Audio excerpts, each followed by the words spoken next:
take the dick off the table based upon my standard. You aren't gonna get hold of this dick if you ain't being the woman I need you to be. You need to realize that you need to cook, clean.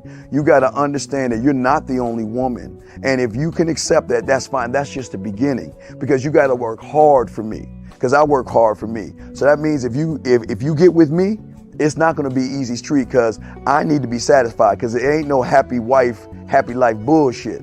It's happy Steve, happy Steve. Being strong with self, understanding who you are, that is the biggest defense to bitch ass weak men. And there's no excuses for the men not to be strong. But see, there's so many forces. And then so many men are embracing weakness. I can't stand weak men. Like, I don't like to talk to them. It's hard for me to talk to these losers. I've always been a winner at the winner's table. You know, I believe it's a sin to impregnate a woman who can't raise a child, you know, or impregnate a woman who's not fit to be a mother. And I think we have a responsibility in what we see today in these weak ass little feminine boys. I can't tell another man what to do, but I can't dress feminine. I can't wear nail polish. It's just something that I can't do. Why? Because if I'm walking down the street and somebody's having trouble with a flat tire, I want them to feel that they can come to me and ask me, hey man, could you help me out with this? Because those are the type of things that a man will help out with. So I need to look like a man so they can know where to come for help. Yeah, it is such a thing as toxic masculinity in the minds of bitch ass motherfuckers. Talk about masculinity, assertiveness, authenticity, transparency. How can a guy who's straight up and honest with what he does be toxic? If the media can train you to think something bad about it, you hear the word and you want to instantly have a certain reaction. You stop thinking, you start feeling. And when people learn to think and feel and not think through their feelings, that's when they can evaluate a person holistically. And they can say, is this toxic masculinity, or did I just hear something I didn't like? And why did I not like it? And only let me go within myself to see why. I don't never look at no motherfucker and say, oh, that's a toxic masculine motherfucker. I never ever had, I didn't even know. That was an invented concept from a weak motherfucker that was like, I'm just tired of this motherfucker trying to tell me what to do and bully you over me with this bullshit. What's going to make you successful is just understanding who you are and getting your mind right and being happy with who you are. That is the thing that's going to really make you successful. Because after you get all the toys, after you get all these things going on, you've had sex with all the women you want to have sex with, you traveled all the places, you're still going to be you, and you're going to always come back to you.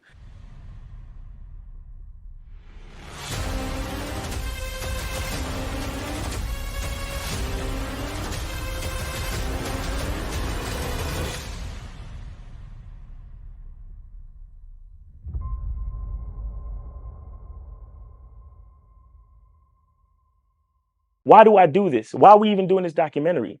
I want guys to be in the best position possible. There's no way that I'm raising my voice or calling you a bitch ass nigga because I'm trying to hurt your feelings.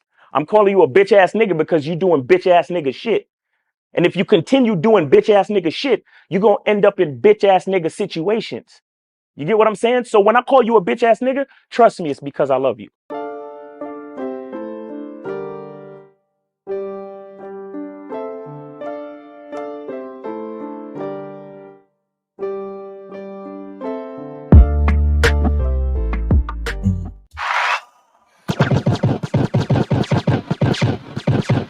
Yeah.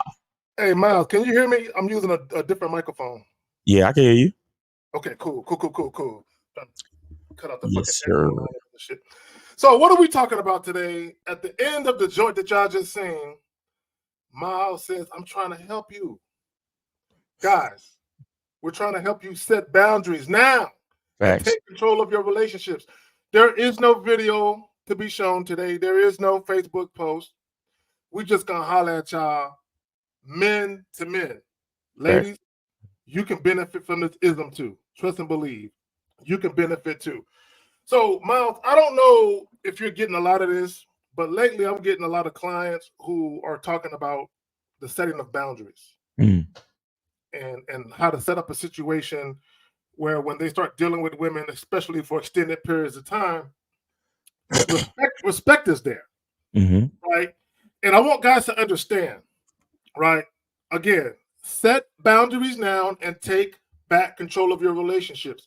But you have to enforce those boundaries. And in the process of enforcing those boundaries, the woman may dip on you. She may leave.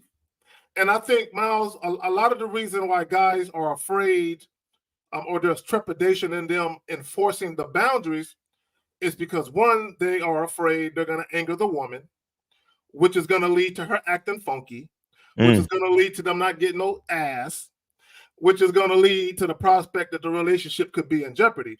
But the relationship is in jeopardy, the mere fact that you have to enforce the boundaries, right? The fact that you are even in that situation where you got to enforce them, you already looking at her like you fucking up, right? So this is what I want to tell guys real quick. Now, Miles, the calling line's open, right? Yes, sir. Okay, guys, call in. Don't wait till the last minute. My Hurricanes are playing right now.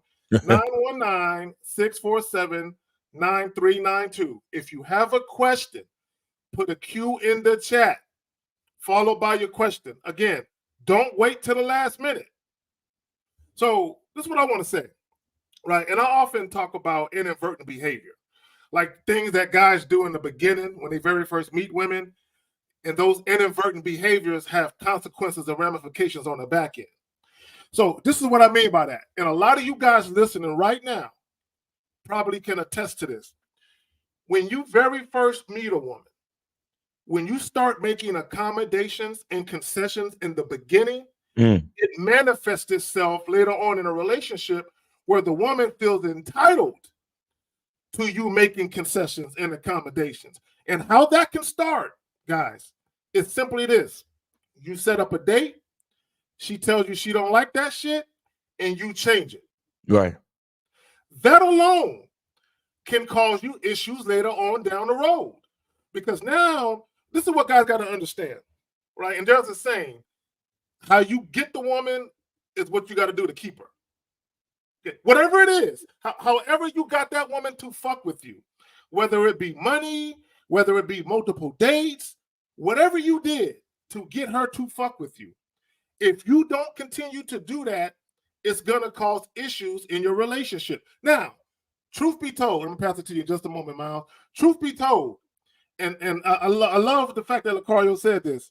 He said, sometimes you got to charge a woman because you fucked up. Exactly. Real talk. Right? But there's other times when you fucked up and you know deep down inside you did, but you like the sex. You don't want to give it up. You like the affection, right? And the woman decides to leave. And when she decides to leave, you have to be man enough to say, you know what? I was a pussy. I was a bitch ass nigga. I should have pulled the trigger on this a long time ago. But the fact that she did, I need to let that go. I don't need to try and get her back. I don't need to try and see what I can do to fix it. I need to let it go. I'm going to pass it to you, brother.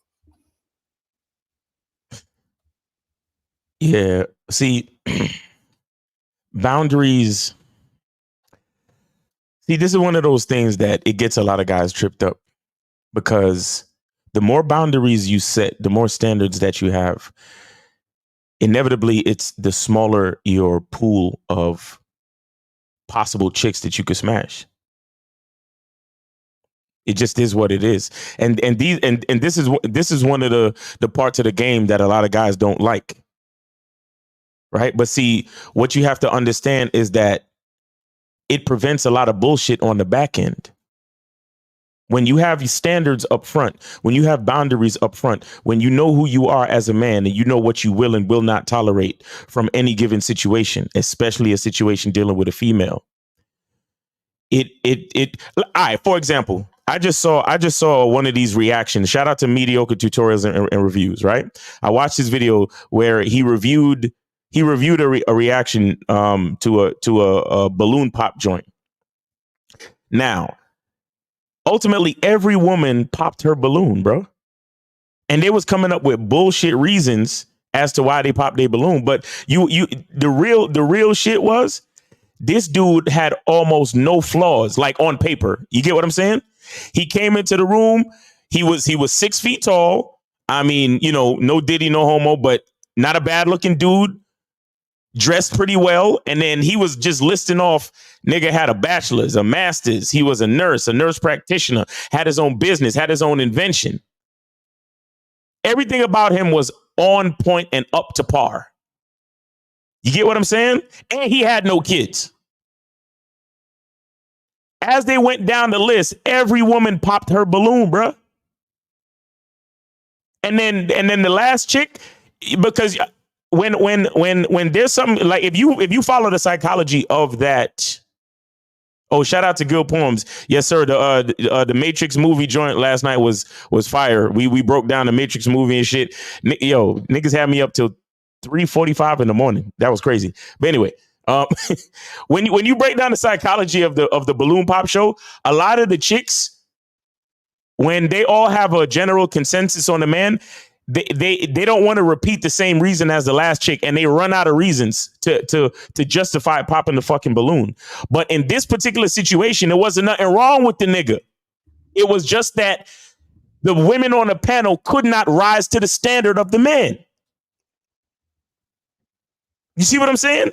And so I say this because we need to understand that if you're look, when you young and dumb and full of cum and all you want to do is smash, I understand. You really don't care about quality at that point. I understand. But you got some guys, as soon as they get out into the dating market, they do not want to bullshit. They do not want to deal with just any and everything just for the sake of sex and smashing. You got some guys who the standards are set from the beginning because the pleasure of vagina, it's good, but I would rather cut that shit out and find myself a quality woman that's compatible with me. Facts. So I can build a family for real. So I can do real things. So because check this out, guys, anything you're doing that's substantial, the earlier you start, the better the results. A lot of y'all niggas want to run around and fuck Shaquita, Laquita, Bonquisha, and every fucking bitch in the neighborhood, raise their body counts, and then when you in your 30s, you want to act all grumpy, talking about, yo, these bitches got horrible body counts, bro. You know what I'm saying? Body count, bro. You get what I'm saying? But you, the same motherfucker, you was never worried about quality. You was always worried about quantity. Because I need to have a roster. I need to fuck as many bitches as my homeboy. I need to fuck as many bitches as that red pill guy on YouTube. You see what I'm saying? And so what do? You shatter the idea of having standards, because once you get a standard, you start cutting out bitches. Now, let me explain something to you. On the flip side, when a woman has delusional standards, it is more of a detriment to a woman to find a good man. Do you understand? But we're not the same.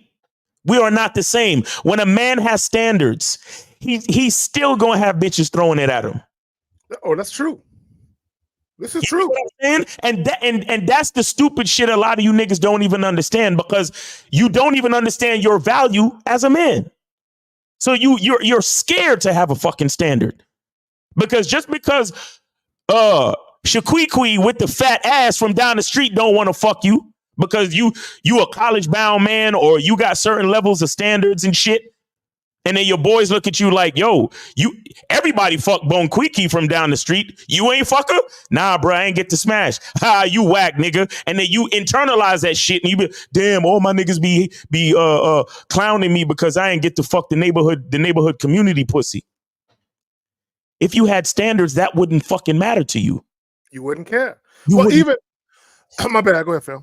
No. Go ahead. And if you had standards, you wouldn't care about trying to get the baddest bitch in the room so everybody can pat you on your back. And see, here's the funny thing about it. This is what I realize about a lot of guys, especially on this internet shit, on YouTube specifically. Not only YouTubers, but people who follow some of this shit, is they appear to only have standards when they're dealing with a woman that they view as wifey. You cannot have standards at that juncture. You have to have standards even when you're just fucking chicks. Bro, what? See, this is where guys fuck up at. And all you guys, you've seen the videos, right? Because there's a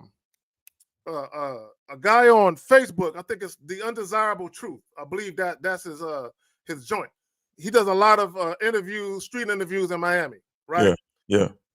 There has been many of videos where there's a guy and a woman, and the woman is dressed a certain way, and the guy is asking the woman about her attire, and then the boyfriend and the girl start kind of arguing a little bit about what she got on. Well, I mean, she know I don't like this, and well, he can't tell me what to do. You know, I'm a grown ass woman, and this is what guys do, and this is where y'all fuck up, and this goes to the title. What guys do is y'all meet women, and because the woman is very attractive to you, or she's your physical type, and or you like the sex so much, you'll let a lot of shit slide. Then when you get to the point where y'all talking about a relationship, then you will try and put your foot down. It's too late. It's too late. That means, see, and this is what guys will say. Well, women gotta have standards. No, nigga, you gotta have them. You gotta have standards. You gotta have them. You gotta have them. So it's not even about whether the woman dresses provocative or not.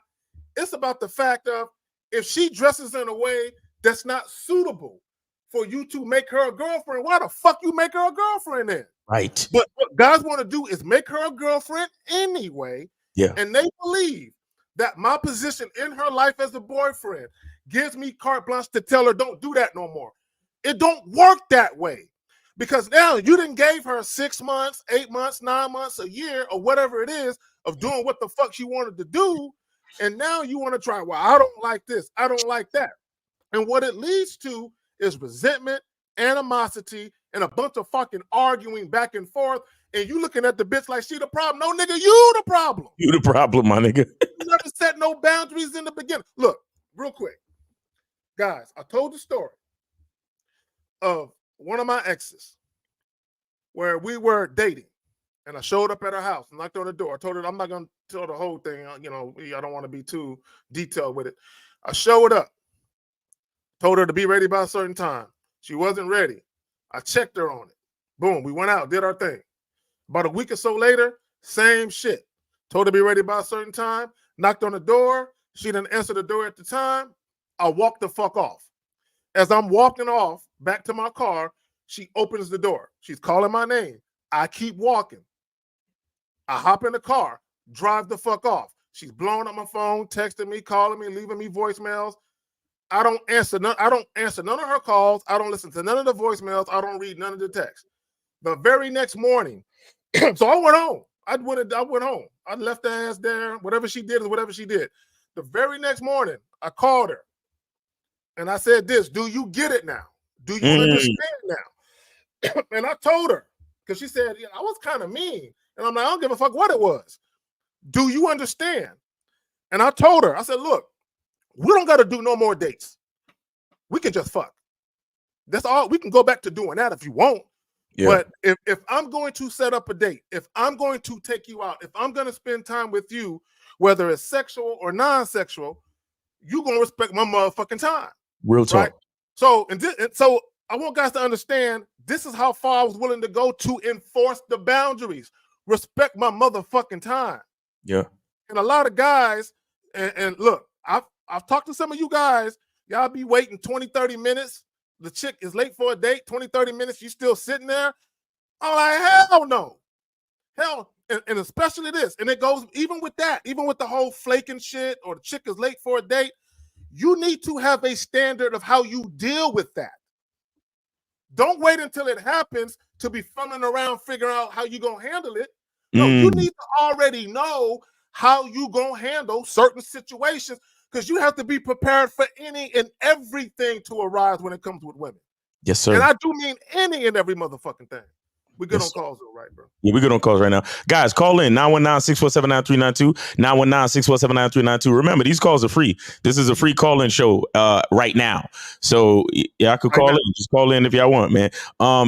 Bro, you know how many dates I've been on, bro? And chicks is ready to smash, but the attitude ain't right. Like I've been on multiple dates where I start talking about leadership. I start talking about certain other things, and the chick is talking about, well, if we just fucking, then what's the point of leadership? If we're just fucking, then what's the point of all that other stuff? And I'm like, exactly. I'm like, that's why I can't do it. Exactly. Because 713, you are on live with the Manhood is a Skill Set show. We got your hosts K Zag and Miles. Name, age, city. How can we help? Yes, sir. Yes, sir. Yes, sir. Monogamous. Oh, Monogamous in the building. What's the mathematician in the building? What's up, fam? What's up, man? What's going on Hey, with you? man, shit. Hey, bro. It's the weekend. I'm enjoying my weekend. It's a nice rainy weekend. I know K-Zag, I know you be into your football Saturday, Sunday. You know how it goes. I'm watching it right now. I got 4 screens up. Yeah. But go ahead. You already know, right? hey, we missed you in Miami, man. I know. I trust me, I know. But if y'all do it next time, because I know y'all say that those things is they're gonna happen whenever they happen. Right. But if they ever happen again, I definitely want to be at the next one. Yes, sir. Hey, Monogamous, I'm gonna see if I can talk him to doing it in Hawaii next time and shit. Oh shit, that sound fire. That sound fire. I might fuck with that. I might fuck with that though. I ain't gonna lie. But that's going. But y'all niggas gotta get y'all nickels up, man. For real. Yeah. That's not cheap. Y'all niggas gonna have to get y'all nickels up. But that would be fire though. That would be fire. Yo, that would be so crazy. Might do that shit for real. But yeah, go ahead. My bad. And I'm not gonna lie, like another Vegas. Yeah. If y'all choose that was live. Yeah, Vegas was nice. Bro. Vegas was nice. I ain't gonna lie. Yeah, that shit was nice. That shit was nice. But hey guys, I actually just, tuned into the show and I was just seeing what y'all was talking about. Yeah. And you know what, Miles, about like just having a standard as just in dating, right? And you was even saying on your Patreon, because I'm actually tying into one of the topics that y'all had on y'all Patreon not too long ago, right? Mm-hmm. But y'all was talking about the standards, but y'all was talking about the standards when it comes to women trying to double back or women trying to spin the block, right? And you said something very profound. You said that when you deal with women that spin the block a lot, you even have to have more game, right? Yes. And what you really meant, because I understand exactly what you meant, right? See, a lot of guys, they make the mistake of when a girl spin the block, they think that, oh, okay, well, the opportunity for us to be together or whatever I thought was going to be, it could actually happen. So then they spring up those emotions from the past and thinking that it's reality when it's not, right? Yeah. So you said something, and I swear to God, I've dealt with this. When women come back, there's a level that every guy should understand, the level of knowledge that every guy should understand of the woman shouldn't come back on the same level as she started or as she left. She can't. She got to come back at level 1. Exactly. And to be honest, level 0, nigga. Level 0, nigga. Like what? Yes, you're right. Level 0. And to be honest, in most cases, it's best to tell a woman that, hey, we never going to be together. Exactly. Be honest with you. You see what I'm saying? Monogamous. Hold that real quick. Yes, sir. You said something very, very important. I don't want it to be lost on guys. If a woman dips, assuming she dips on good terms, y'all amicable, and she come back, 2 points Monogamous made. Number 1, she got to go back to the basement. Fuck buddy, basement with no lights, unfinished basement. She got to go back there, and she can never be elevated beyond that if she leaves and comes back. But go ahead, you got it. Right. So for example, I was messing with this one chick, right? And mind you, like I was very fond of this chick, and we had some great vibes, had some great sex, and I really liked her, right? But during this time, I was trying to get my life together, and I was more so focused on my shit, right? She was kind of living that lifestyle of, and like being in the 20s, right? A lot of women, they live the lifestyle of, they live off other niggas. So she used to tell me like, oh, I got other niggas that take me out, but she wasn't telling me as in trying to get me jealous, but she was just speaking to me about her lifestyle. Like, oh yeah, I got guys, whenever I'm hungry, I can get them to do this and to do that and all that type of shit, right? But she used to want me to take her out on dates. So I was like, baby, like you already at my house smoking weed and doing all that. That's enough. And we smashing and all that. But one time I decided to take her out on a date, but I told her, I said, what we're going to have to do is we're going to have to split the bill. When it was time to split the bill, which we was just at a hookah bar or whatever, she got an attitude. So that was already strike 1 of, okay, I can't be with a woman truly that's going to get an attitude for splitting the bill, something simple as that. You see what I'm saying? That's already showing me that you're not even wifey type. But then moving forward, during this time, I'm a teacher now. During this time, I was a substitute teacher. And I had to wake up real early for work. We just had sex and did all that. And there was a show that came on, but I'm trying to let her know, like, hey, you got to go. Like, it's damn near 12 o'clock at night. I got to be up at 5, right? She wasn't respecting that. So I ended up basically kicking her out. And she got mad. So 2 weeks go by. I ain't really hear from her or whatever. So I hit her up and, just to try to see what was up, because she wasn't my girl, but she was like my main chick, right? She hit me with the, oh, I'm not going to be disrespected, and I need a man that's going to do this and that's going to do that for me, and da-da-da, right? So moving forward, I was just like, all right, well, that just let me know that we never going to be together, right? So long story short, she came back around 5 months later.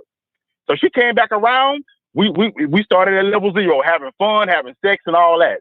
But all of a sudden, she started to bring up that boyfriend shit and all that. And I told her, I was like, hey, the way you handled the situation last time, let me know that I can never be your man. How you handled the situation last time, how you just because you didn't get your way and you wasn't understanding where I was coming from and my needs and the shit that I got to do to require whatever I'm doing, you wasn't respecting that. So how can you be my woman? How can you be my woman when you can't respect the fact that I got to go to work? Monogamous. I'm going to say a couple of things. The fact that she suggested that you take her out, that was a red flag. Right. I feel like the only thing a woman can ask me for is some dick. Don't be asking me for nothing that costs money. You know what I'm saying? And it's not that I'm opposed to doing it. I don't got no problem doing it for a woman who I feel has earned it, but don't be asking me for shit, right? So that's number one. Number two, I can't even give a chick dick if she starts complaining. Now, if she just tells me, hey, what are we? Hey, girl, look, what we are is what we've been doing. Right. Like the way shit is right now, for the foreseeable future, ain't nothing gonna change. Now, if she just bring it up in a very respectful manner, that's cool. But if she's whining and bitching about it, bro, I can't give her no more dick. I can't do it. I can't do it. Now, when I was younger, monogamous, yeah, at this advanced age, you know what I'm saying? Nah, I can't do that shit. But go ahead, y'all got it. Nah, I feel you.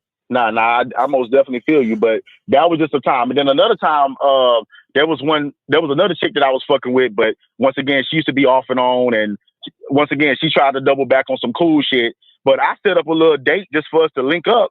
She came an hour late. Oh my God. So that already showed me. Matter of fact, I just started eating and just having a date by myself. Was this the same chick? Was this the same chick? Monogamous. Was this the same chick? Was this the same chick? No, hell no. Trust me, I'm not. You only can disrespect me once if you can't see me anytime. This is a whole nother chick. But I'm just speaking on different experiences of what Miles was just saying, of how once a woman degrades herself, she can never get back to the queen status or whatever status that she left off at. You see what I'm saying? So even that chick, she was trying to come back, and I let her know, like, you coming to the date late and shit, an hour late, that's disrespectful. I can't fuck with you. Nah, we can't do that, bro. We can't do that. I can't fuck with you. I'm sorry. So that's how it goes. But here's the problem. And shout out to Fosa with the 199 super sticker. Appreciate you, fam. See, here's the problem. And I'm guilty of doing what damn near every guy has done, which is let chicks spin the block or spin a block with a chick. Right? I've done that, right? But here's the problem, and this is what I found out to be true. When you're dealing with a woman, whether it's a relationship that's going awry or whether you guys were dating or if it was just a casual sex thing, when there was any type of disrespect or anything like that, whenever you let a woman come back, she never looks at you as the new improved or evolved you. Right. She always looks at you as that guy. Mm-hmm. Right? If a woman is disrespecting you, she got to think you're a bitch ass nigga if she's disrespecting you. It's not to say that a man is, but in my opinion, a woman got to look at you that way. Mm-hmm. So when women come back, see, women will deal and have sex with men they don't respect all the time, right? As long as there's a benefit to dealing with a man, women will deal with men they don't respect all the time, but they'll show you they don't respect you by what they do and what they say. So, but when you let women come back who have disrespected you, I've never heard of a woman who was disrespectful, came back and was just a completely different bitch. You know what I'm saying? Where she wasn't disrespectful, she was perfect. No, go ahead. Who was saying something? No. I was saying facts. I was agreeing with you. Okay. It's never been a case where a woman fucked up and then she came back and she was better than what she was. No, it's never. And the reason it never really happened like that. Well, and the main reason why it don't happen is because she's already gotten comfortable. being the disrespectful chick she's been with you. And not only that, but again, she looks at you as that old guy, the guy that she disrespected. She was late for the date. She talked to you any old kind of way.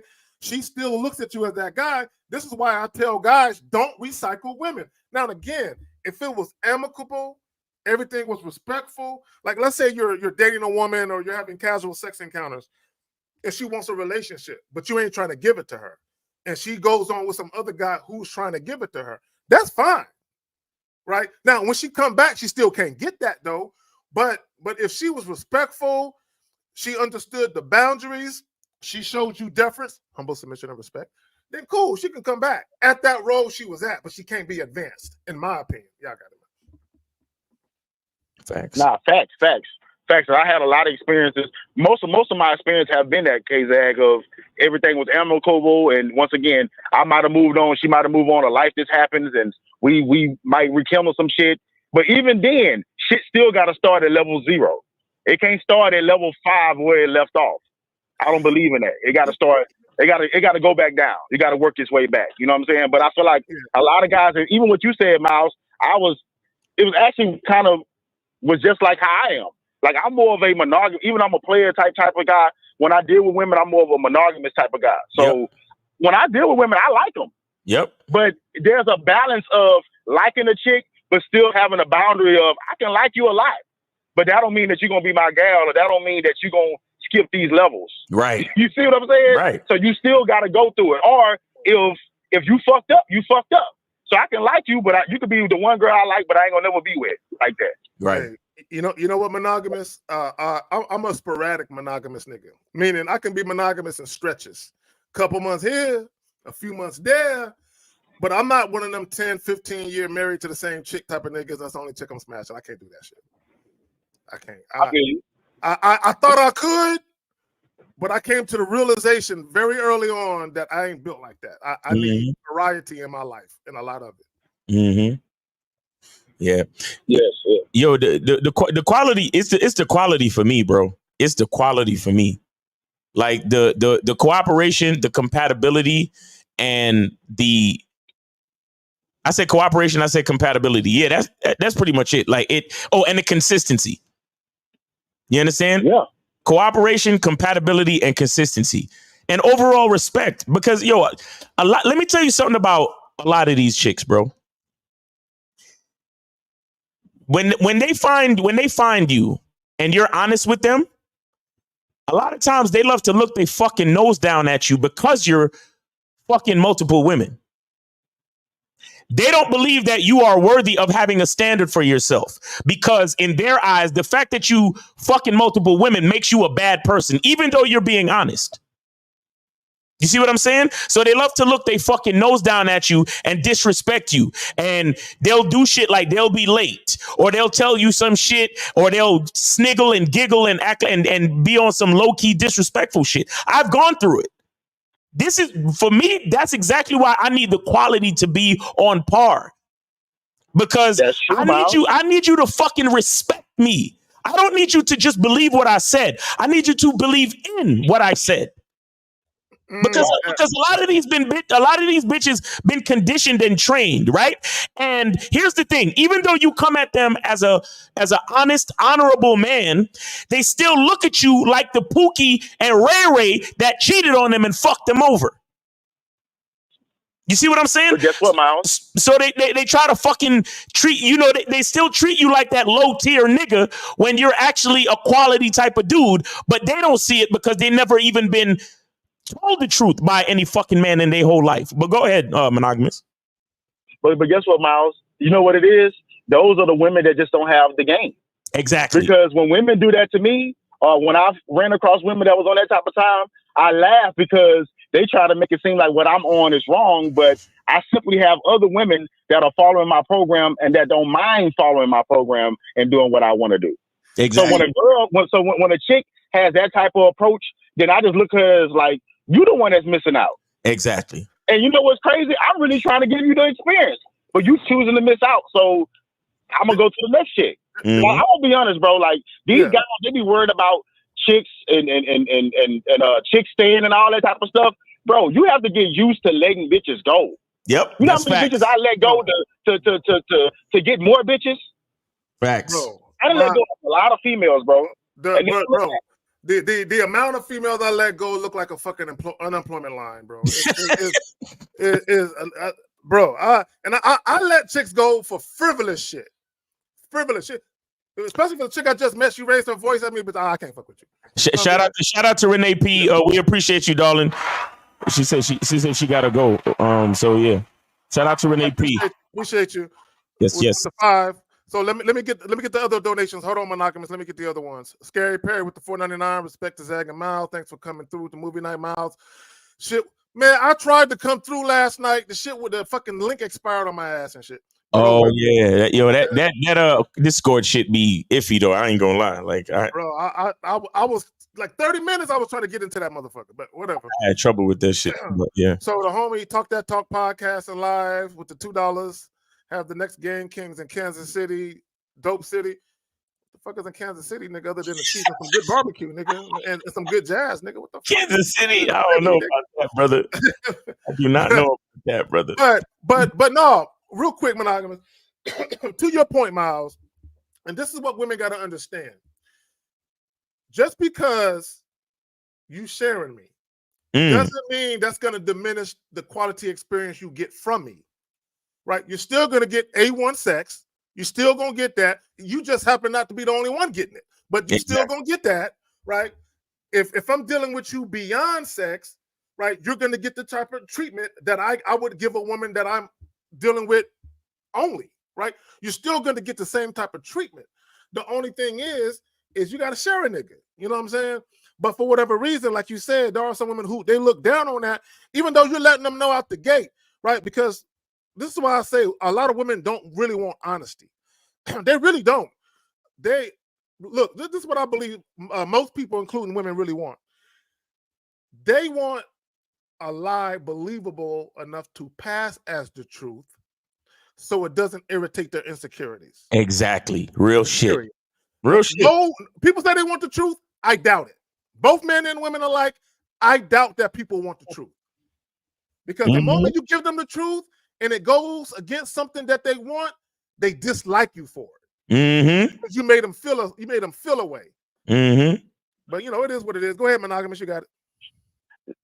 And once again, K-Zag, I'm agreeing, but I'm disagreeing at the same time. The reason why I'm disagreeing is because I feel like it all is all about the level that the person is on. A lot of people that can't stand the truth is people without game. But it's a lot of women that can stand the truth because they have game. And that's the most beautiful thing when you can tell a woman the truth. Like, yeah, I'm fucking with other bitches, but you know, when I'm fucking with you, I'm focused on you or whatever the case may be. And she can respect that and still flow and everything is the same. You know how many times I done got that in my life? So I don't understand telling a lie. Right. Like just for me, because every time I told the truth, the best outcome happened. Whether it was going to go to this certain level or it didn't or whatever the case may be. But I've never disrespected or got disrespected just for me telling the truth. I always got the true result. So I feel like it depends on who you telling the truth to. Because there's a lot of women out here, you tell them the truth, they still trying to bust it down and you done told them that you fucking with other chicks. Matter of fact, I done told chicks this. I'm actually pursuing I'm actually vetting the chick for a relationship. And they were still down to go on a date with me and to do whatever. So, hey, Monogamous, there's going to be some certain chicks that's going to be like, hey, I'm not trying to get involved. Cool. Once again, that's the truth. That's what's supposed to happen. But it's going to be a lot of chicks that's going to be cool with it. Well, but here's the thing. So that's just what I've dealt with. But it's about being realistic. Like there's a video. There's this black woman, and I think I saw it on IG or Facebook.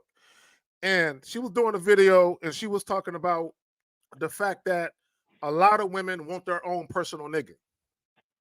And she said, and she was breaking it down. She was like, with the fact that you do have men that are already spoken for, and they ain't trying to cheat, right? And then you have men, you know, the prison industrial complex. You got a bunch of dudes, especially Negroes, or just men of color, period, who are in prison. Then you got the other ones who are batting for the same team, right? When you look at all of those different factors, and then you add in the men that women really don't want, It's literally impossible for every woman to have a man to herself. It will never happen. Right. So what women have to realize is that a lot of y'all gonna be sharing. Now, some of y'all are sharing and don't even know it. Wouldn't you rather know it? Wouldn't you rather know what you're getting yourself into? Or do you want to be lied to by a nigga who's pretending to be faithful only to be cheating on you? Right. Because a lot of times it's one or the other. You either sharing and don't know it or not, or you sharing and don't like it or not. Mm-hmm. Y'all got Real it. talk. Real talk. Yeah, man. Yeah, but yeah, Monogamous, man. Anything else you got to say? Is he still there? Yeah. Monogamous, you still there? Yeah, Miles, my bad. I was on mute. But Miles, I actually just send you a $10 donation just for the support. Yes, sir. Or whatever. Just always just wanted to support the show. Yes, sir. The Appreciate movement. it. Thanks, everybody. Appreciate that. Appreciate it. And the last thing I want to say, guys, for real women, right, that can respect the truth. Mm-hmm. I've dealt with women that respected the truth because, truth be told, if I tell them, hey, I am talking to other women, I am doing my thing, but you know, I'm being casual. Truth be told, they can respect it because they being casual too. Mm-hmm. You think I'm the only nigga that they going on a date with? Exactly. Or the only nigga they fucked this month? Hey. So when you tell the truth, it's great because everybody is able to take off the layers of lies. Exactly. And the layers of what they think they have to present. Right. Versus just present yourself. That's what I want to be around. Right. Because to be honest, there's a lot of girls that I knew I didn't want to be with like that, but I really love their personality. Mm-hmm. So I loved you. I love being around you as a person because you was being real with me. And I was being real with you. But when we lying and acting like we want a relationship because we just all in our egos when we really don't, what we doing? Mm-hmm. Hey, look. That's all I want to say, guys. Thank y'all so much for that. All right. Appreciate you, Monogamous. Take it easy, bro. Be safe. Mm-hmm. We good on calls right now? Yeah, we're good on calls. And for any ladies that might be a fly on the wall listening, because this is what a lot of women will say. Oh, that's why I'm going to stay single. I ain't sharing no nigga. You still sharing. You single chicks and you're dating different dudes, you're still sharing. You can't escape the reality. Okay, whether you in a relationship, especially, and here's the thing, and I want ladies to understand this, and I'm so sincere when I say this. If you're dealing with a quality man, if you're dealing with a sexy, masculine man who's on point, right? Do you think you're the only woman that want him? Come on now. And he got options. Why would he cut himself off at the knees and just choose one chick where he can have a few, right? Mm-hmm. So again, someone will say, well, I'll just be single then. Okay, cool. You're going to be single. You're going to be casually dating. But that guy you fucked after a weekend on him, you're sharing him too. So either way, you can't get away from it. So, I just posed this question to women. It's really rhetorical. Do you want to share a man who is straight up with you and you know what's going on?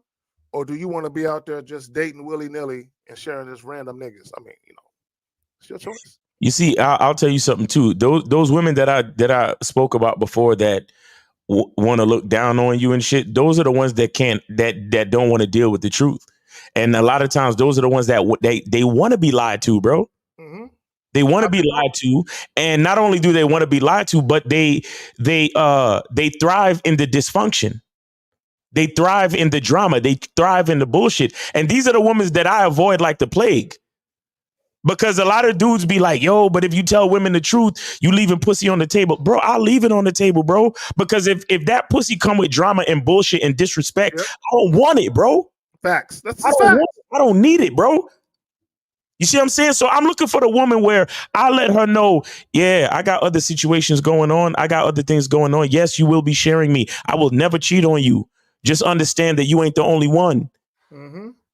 Understand that my consistency and my schedule and my lifestyle is the most important thing to me. I don't do anything without a purpose. I'm not playing game. I'm not one of these niggas playing games out here. So if you can't handle that, if you can't deal with the standard of that, bye-bye. It's no skin off of my back. It was nice meeting you for drinks.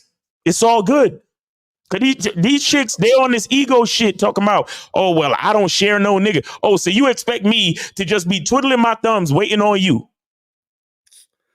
See, and that's, bro, check this out. This is so funny, right?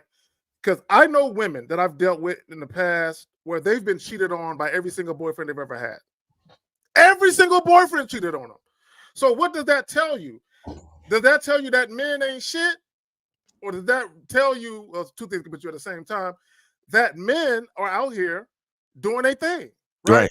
So, and the difference between those men cheating on you and what we're saying is, we're not going to do all of that. We're not going to deceive you. We're not going to manipulate you. We're going to let you know straight out the gate. This is what it is. If you want to fuck with it, cool. If you don't, that's cool too. But when you get back out there and you deal with them niggas who's lying to you, right? You're gonna be mad. You're gonna make a Facebook post about how niggas ain't shit because you'd rather be lied to. And here's the thing, and Bounds, you said something when talking about leaving pussy on the table. I don't want to have sex if it's not on my terms. I refuse to have sex with a woman on her terms.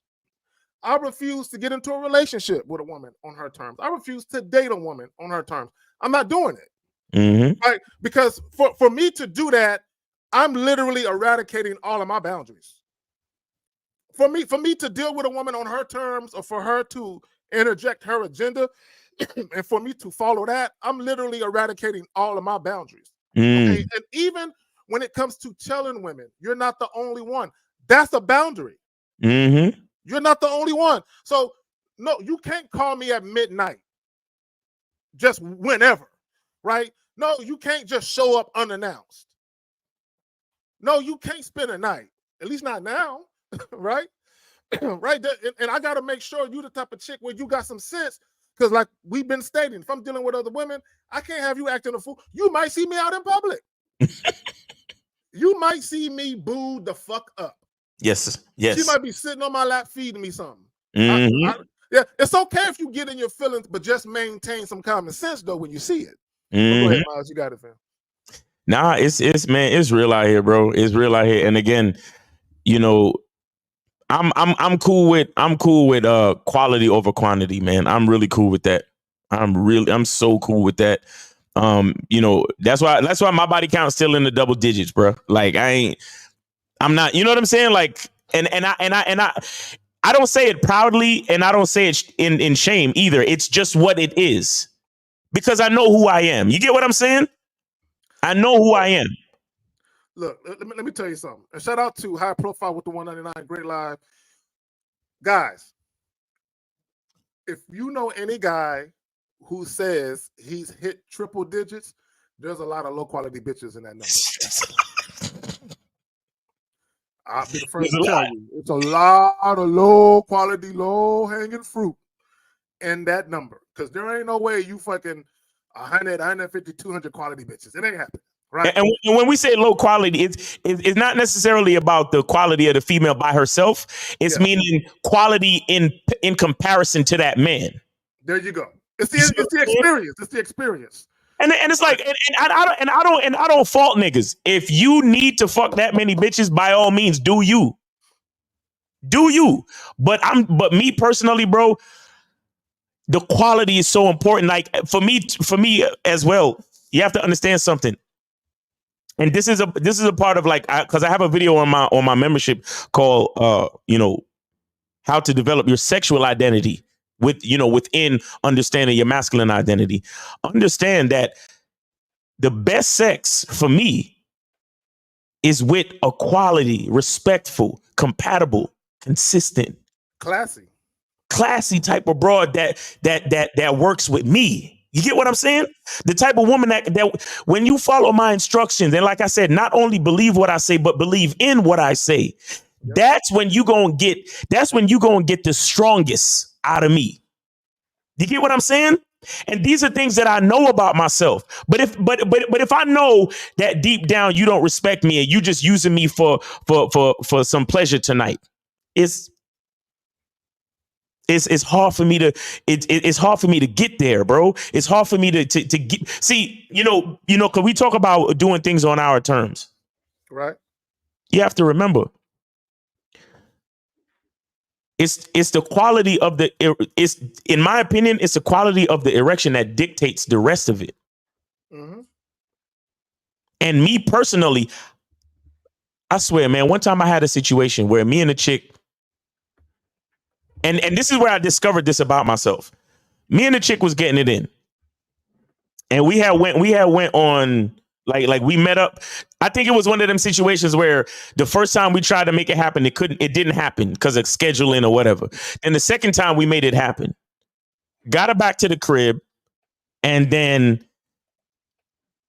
like even on the initial date when we met up for drinks, it was still like there was always some kind of like slightly slick undertone.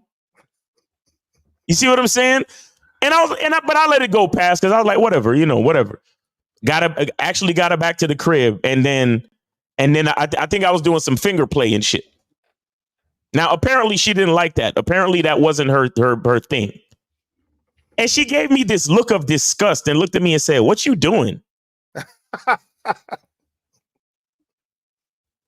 Now look, it's one thing if that type of shit don't float your boat, but to look at me with this type of disdain, bro, my shit was noodles. I couldn't do nothing with her after she looked at me like that. I couldn't do nothing with her.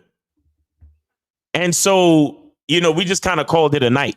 And she even, and I was, still cordial, everything's still cool. And I was like, hit me up when you get home or whatever. And then she texted me a couple of days later talking about, hey, maybe we could try again and blah, blah, blah.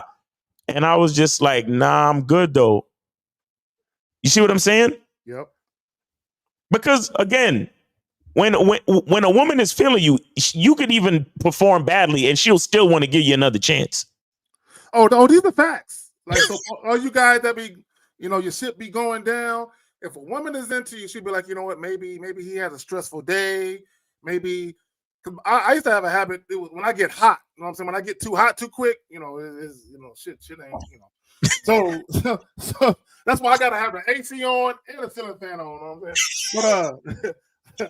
But that's just how I roll and shit, right? Then I can go to work then. But if I'm now I can sweat like after. But if I'm sweating before, like it ain't gonna happen. Right. But I had a situation happen in the chick, and it happened like the first 2 times, and I'm like, I don't know what it is. You know what I'm saying? But she liked the brother enough to where third time was a charm, and then we was cool after that. But, but to your point though, when a woman likes you enough and all of that, she really wants it to work, and she really understands the importance of sexual compatibility and sexual chemistry. So she at least wants to see, all right, if we can get to that point where we actually get it rolling, I at least want to get to that, right? Which is straight up. Now, guys, let me get back to the title right quick. Set boundaries now and take back control of your relationships. I want guys to understand the importance of when you very first start dealing with women. When you say, hello, my name is. From that point forward, everything you do and or say is of importance when it comes to how you run your shit, right? Everything you do. The problem that I'm seeing with a lot of guys, some of these calls that we get, Miles, is guys, they have no standards and they have no boundaries because they want sex too bad. Mm-hmm. They're very, very flexible when it comes to sex. And my thing is this, and I've said this as well. There's a lot of times you're dealing with women and you might not be thinking of a relationship initially, but 6 months, 7, 8, 9 months later, all of a sudden you're in a damn relationship, right? but in your mind, you wasn't thinking of it. So in the beginning, you was real flexible, right? You compromise your dignity and integrity times and time again. But now you in this relationship and you wonder why the chick is disrespecting you. You wonder why. And let me just say this real quick. And I want guys to understand something. This is why you got to be careful about what you let women introduce to you in the beginning. Right. And what I mean by that is this. I told a story of how I met this chick on a Friday night. I tried to take her home. She was down to have sex. She just wasn't down to have sex that night. So the very next night, Saturday night, we on the phone talking about linking up. And she invited me out with her homegirls and shit. They was eating dinner. And she said, I'll pay. A lot of guys would have went, right? And my thing is, no, I'm not going to go. And I told her, look, I appreciate the invite, but I'm going to have to politely decline. But when you get done with your homegirls, if you still want to catch up, hit me up. Now, there are 3 reasons why I decline. One, it's too early for us to be eating and sharing a meal together. It's too early. Even though she's offering to pay, it's too early, right? I just met you 24 hours ago. Not only that, but you want to have me around your friends? It's way, for me to want to meet a woman's friends, you got to be like my girlfriend already. Like it's got to be that type of level for me to want to meet or be around any of your peoples, right? So that's one. The third thing is we already talked about fucking. So, and I want guys to understand that part. We already talked about fucking.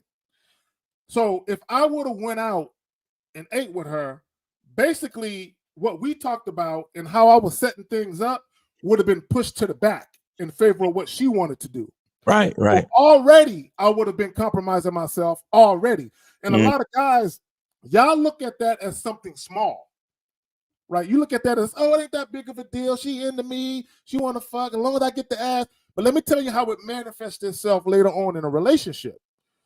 And women, look, let me tell y'all something. Whether it's a conscious thing or a subconscious thing, women are very well aware of certain things that go on. Right? Women have very astute observation and awareness when it comes to how you do shit. So that women know. So this is what women know all too well. They already know you want to fuck them. So anything that they suggest and you cop to it or you go ahead and do it, they already know you're doing it on the strength of your desire to want to fuck them. Right. Whatever it is. So they already know they manipulating you to some extent. There you go. And sometimes it's a clever manipulation. So when I say clever manipulation, Zach, what do you mean by clever? Allow me to elaborate. And I talked to a client yesterday and he told me this. He said he would meet chicks and he would have sex with them. Like he would take them out on a date and have sex with them. And right after sex, they would ask him, so do you want me to cook you anything? And I would be like, that's a clever bitch, bro. That's a clever bitch, right? See, a lot of guys, they won't understand what's going on when you get done banging the chick out you just met and she's offering to cook for you. What she's trying to do is extract non-sexual intimacy, non-sexual attention and energy. And how she's doing it is she's offering to cook. She's not offering to cook because you some fly nigga. She knows she doesn't want to be dismissed. She knows you're done fucking her. She doesn't want to be dismissed and then go home. She's like, I want to stick around and kind of hang around here a little bit. I want more than just sex. But instead of me telling him I want more than just sex, this is how I'll go about doing it. Right? So I want guys to understand, even when women offer to do certain things, if they're not doing shit based on your instructions, they already have an agenda. Right. So you have to be mindful of the frequency you allow it to happen and when you allow it to happen. Because if you allow yourself to start, participating in these things that she's doing, all of that shit becomes tied to the sex. Hey, what do you mean? Okay, allow me to elaborate a little further. Miles, didn't you have a story about a chick that you was dealing with on the casual tip? You let her spend a night one time, and then the next time y'all had sex, you wouldn't let her stay the night, and she got all upset? No. It was the shower. It was the shower. She didn't spend the night. It was the shower. Okay, shower. Okay. But can you tell that story again? Because since I told it wrong. Yeah. No. Yeah. So this was a F buddy situation. Like we had just started seeing each other. And I think it was like the second time we smashed. So this was like the third week of seeing each other, and a nigga put in work. Like it was a lot of work. And so I got sweaty. She got sweaty. You see what I'm saying? And so I was like, yo, let's rinse off real quick. Like it wasn't no, let me massage you down with the hot water and all. It wasn't nothing like that. It was literally like, yo, let's hop in, rinse the sweat off of us, right? Dry off. Let me find out. You putting in leave-in conditioner and combing it through her hair for her.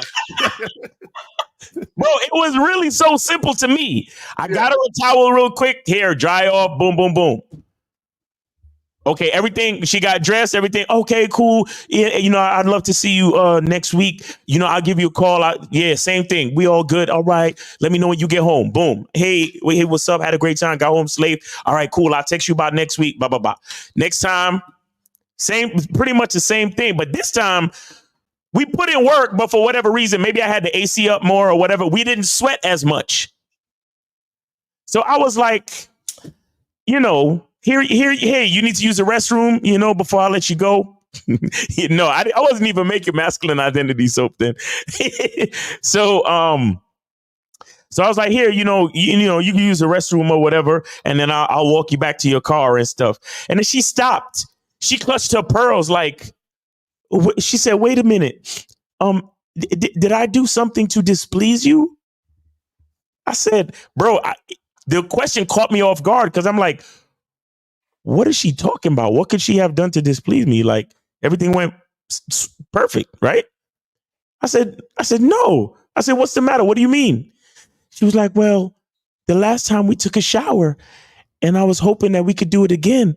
And I was like, and when they registered in my mind, I said, oh shit. She really, like her heart latched on to the shower, bro. Yep.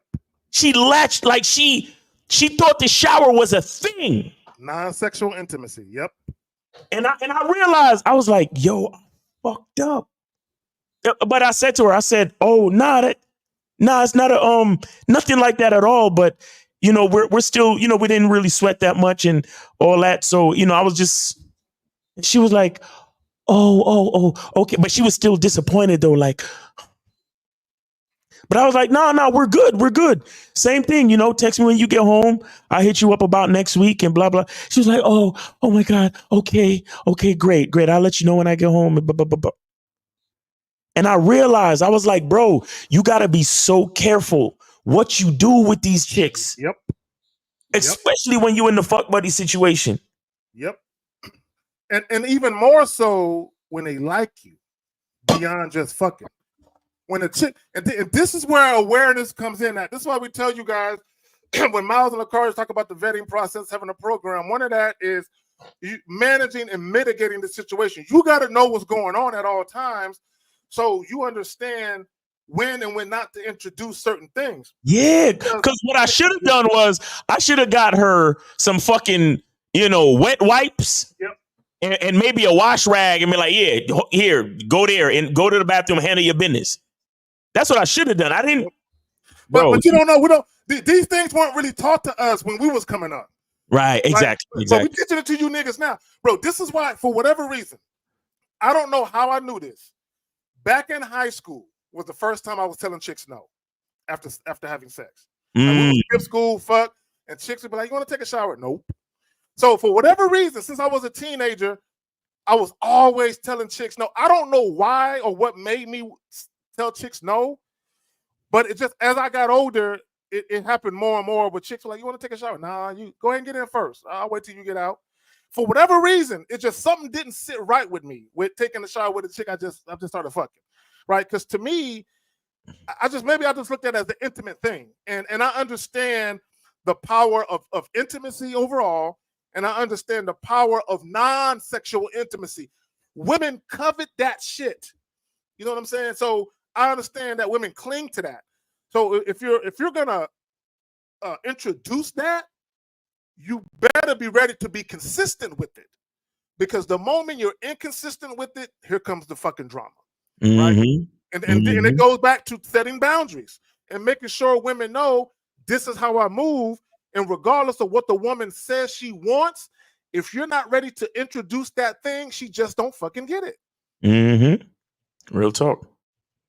Jay Roman in the building. Jay Roman in the building. What's going on? What up? Jay Roman, what's up? Y'all can hear me okay? Yeah, we got you. All right. Yeah. So we're talking about set boundaries now and take back control of your relationships. So we're just letting guys know, you know, in the very beginning, when you very first meet chicks, it's important that you set the tone and you dictate the flow of how things are going to go, right? And a lot of guys, I think what it is, Jay Roman and Miles, a lot of guys don't have a plan of action. They really don't. They don't have a plan of action for where they're going to take the chick on a date. They don't have a plan of action for how long they're going to give her to talk on the phone, right? They don't have a plan of action for nothing. They kind of just go by the seat of their pants based on what the woman is doing. And what that tells me is a lot of these guys are heavily influenced by the mood of the woman. Right. Instead of the woman being influenced by them. Right. Jay Roman, you want to speak to this? Well, yeah, because I feel like they operate on a desperate level, right? And so they're already behind when it comes to the beginning of a relationship. A lot of times people are accidentally in relationships because they went out, they met a young lady, they was hoping to smash, and then boom, they wind up smashing. And then they smash again, but they didn't really have any terms for the relationship, how it began. Next thing you know, they smashed long enough. She asked, "What are we?" And so for them to continue to smash, next thing you know, the relationship begins and it progresses from there. It wasn't by his design. It wasn't by his actions. It's just that we're cool enough. She's really cool to hang with, and we have a good time. But you had no parameters around anything. Everything was you was a passenger. So when it starts off like that, later on, 2 years go by and you look and you realize you have no boundaries, no control, and no say so in a relationship because it wasn't designed like that. She was just happy to smash in the beginning. It's just that, and then you just went from there because she was cool. And so, what's that old saying? If those who don't plan will plan to fail. Yeah. Yep. Failure to plan is planning to fail. It's failure to planning to fail, right? So, and that's what normally happens. You didn't really have a big plan. You was just hoping to get this one girl for a one night stand. She just happened to be cool enough where she lets you hit it again and again, and next you're in a relationship with her. I like to ask guys, how many of y'all really picked your girlfriend? Like you went out, you judged all the qualities, you started summing up a lot of stuff, and like, you know what? She could rock with me. She could rock with me. That didn't start with just this one night sort of stand. And I think that's the thing. A lot of times for guys, with some game, with some stuff about them or these boundaries, that one night stand don't become the girlfriend because that wasn't the mission or the plan for that night. And then when you start to look and judge, you realize it wasn't the one night stand was the issue. It might be the way she does her finances or the way the decisions she's make or, other stuff that you look at, not just if, the sex is good, not just if she is pretty, not just if she makes some money. Usually those are the categories that check off like, oh, sex is good. Oh, she's pretty. She makes some money. I'm cool, but you're only a passenger because all the other boundaries you did not set, and now you're in a relationship and you wonder why you're upset with her talking and hugging this other guy in public when that you don't like that to happen. Well, you didn't mention anything, you didn't talk about anything with substance. So if you only go layer deep, your relationship will be like that, and you realize that you are just a passenger in that whole relationship. Hey, most guys, Jay Roman, they don't grant a woman a relationship. They get led into one. Yes. And that's how it starts, right? And I said this before, that women are very adept at utilizing sex to get what they want. They'll either withhold it and get you to do things on the front end and then give you sex on the back end, or they might give you a lot of sex on the front end, right? Because they know the more they fuck you, the more they're around you, right? And that quickens the pace of the possibility of them staying nights, and then all of a sudden one night or two a week turns into a whole weekend, and then before you know it, they got a drawer in your bathroom with their makeup and toothbrush and all that shit in it, and it's an escalation, right? And I got clients where that happened to them, where now all of a sudden there's mail being delivered to their house with the bitch's name on it. And I'm like, magazines. It starts off with magazines. The chick never even asked. The chick never asked. She just started doing it. And I'm like, and that's how y'all guys get sucked into relationships, because you were flexible in the beginning. You either didn't set any boundaries, or the boundaries you had set were flimsy, and she just stepped right over them shits. And now you're in a full-fledged girlfriend-boyfriend relationship. And the guy would be like, well, I'm not in a relationship. Nigga, she in one. She thinks you her man. Right?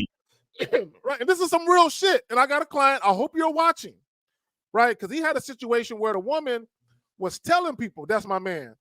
And I'm like, bro, did you ever tell her that you and her were in a relationship? Nope. I said, bro, because the things you allowed her to do and didn't check her on, she feels like that's my man. So anything that you do or say that goes against her belief that you or her man is going to cause issues with you and her, because in her mind she believes that. But the reason why she can even believe that is because you never established any boundaries. You never enforced any boundaries and made her earn everything. Guys, you have to take your time with women and make them earn shit. Yep. I think for those who want this to happen, right? For those who want this style of relationship, cool. If that's for you. Like I know a guy right now who is happy not making any decisions. He leaves it all up to his lady, and he says, "I'm happier that way." That's what he says. He says, "I'm happy that way." Like, you know, every time I ask, "Hey man, you want to do this?" Well, wait a minute, I got to check and see, and I got to check it. I'm like, "Hey dog, when do you just be like, hey, I'm doing this?" He's like, "Nah, He wanted a mother. He wanted a mother. He didn't want no wife. Right. He wanted a mama. That's what he has. He says he's happy like that.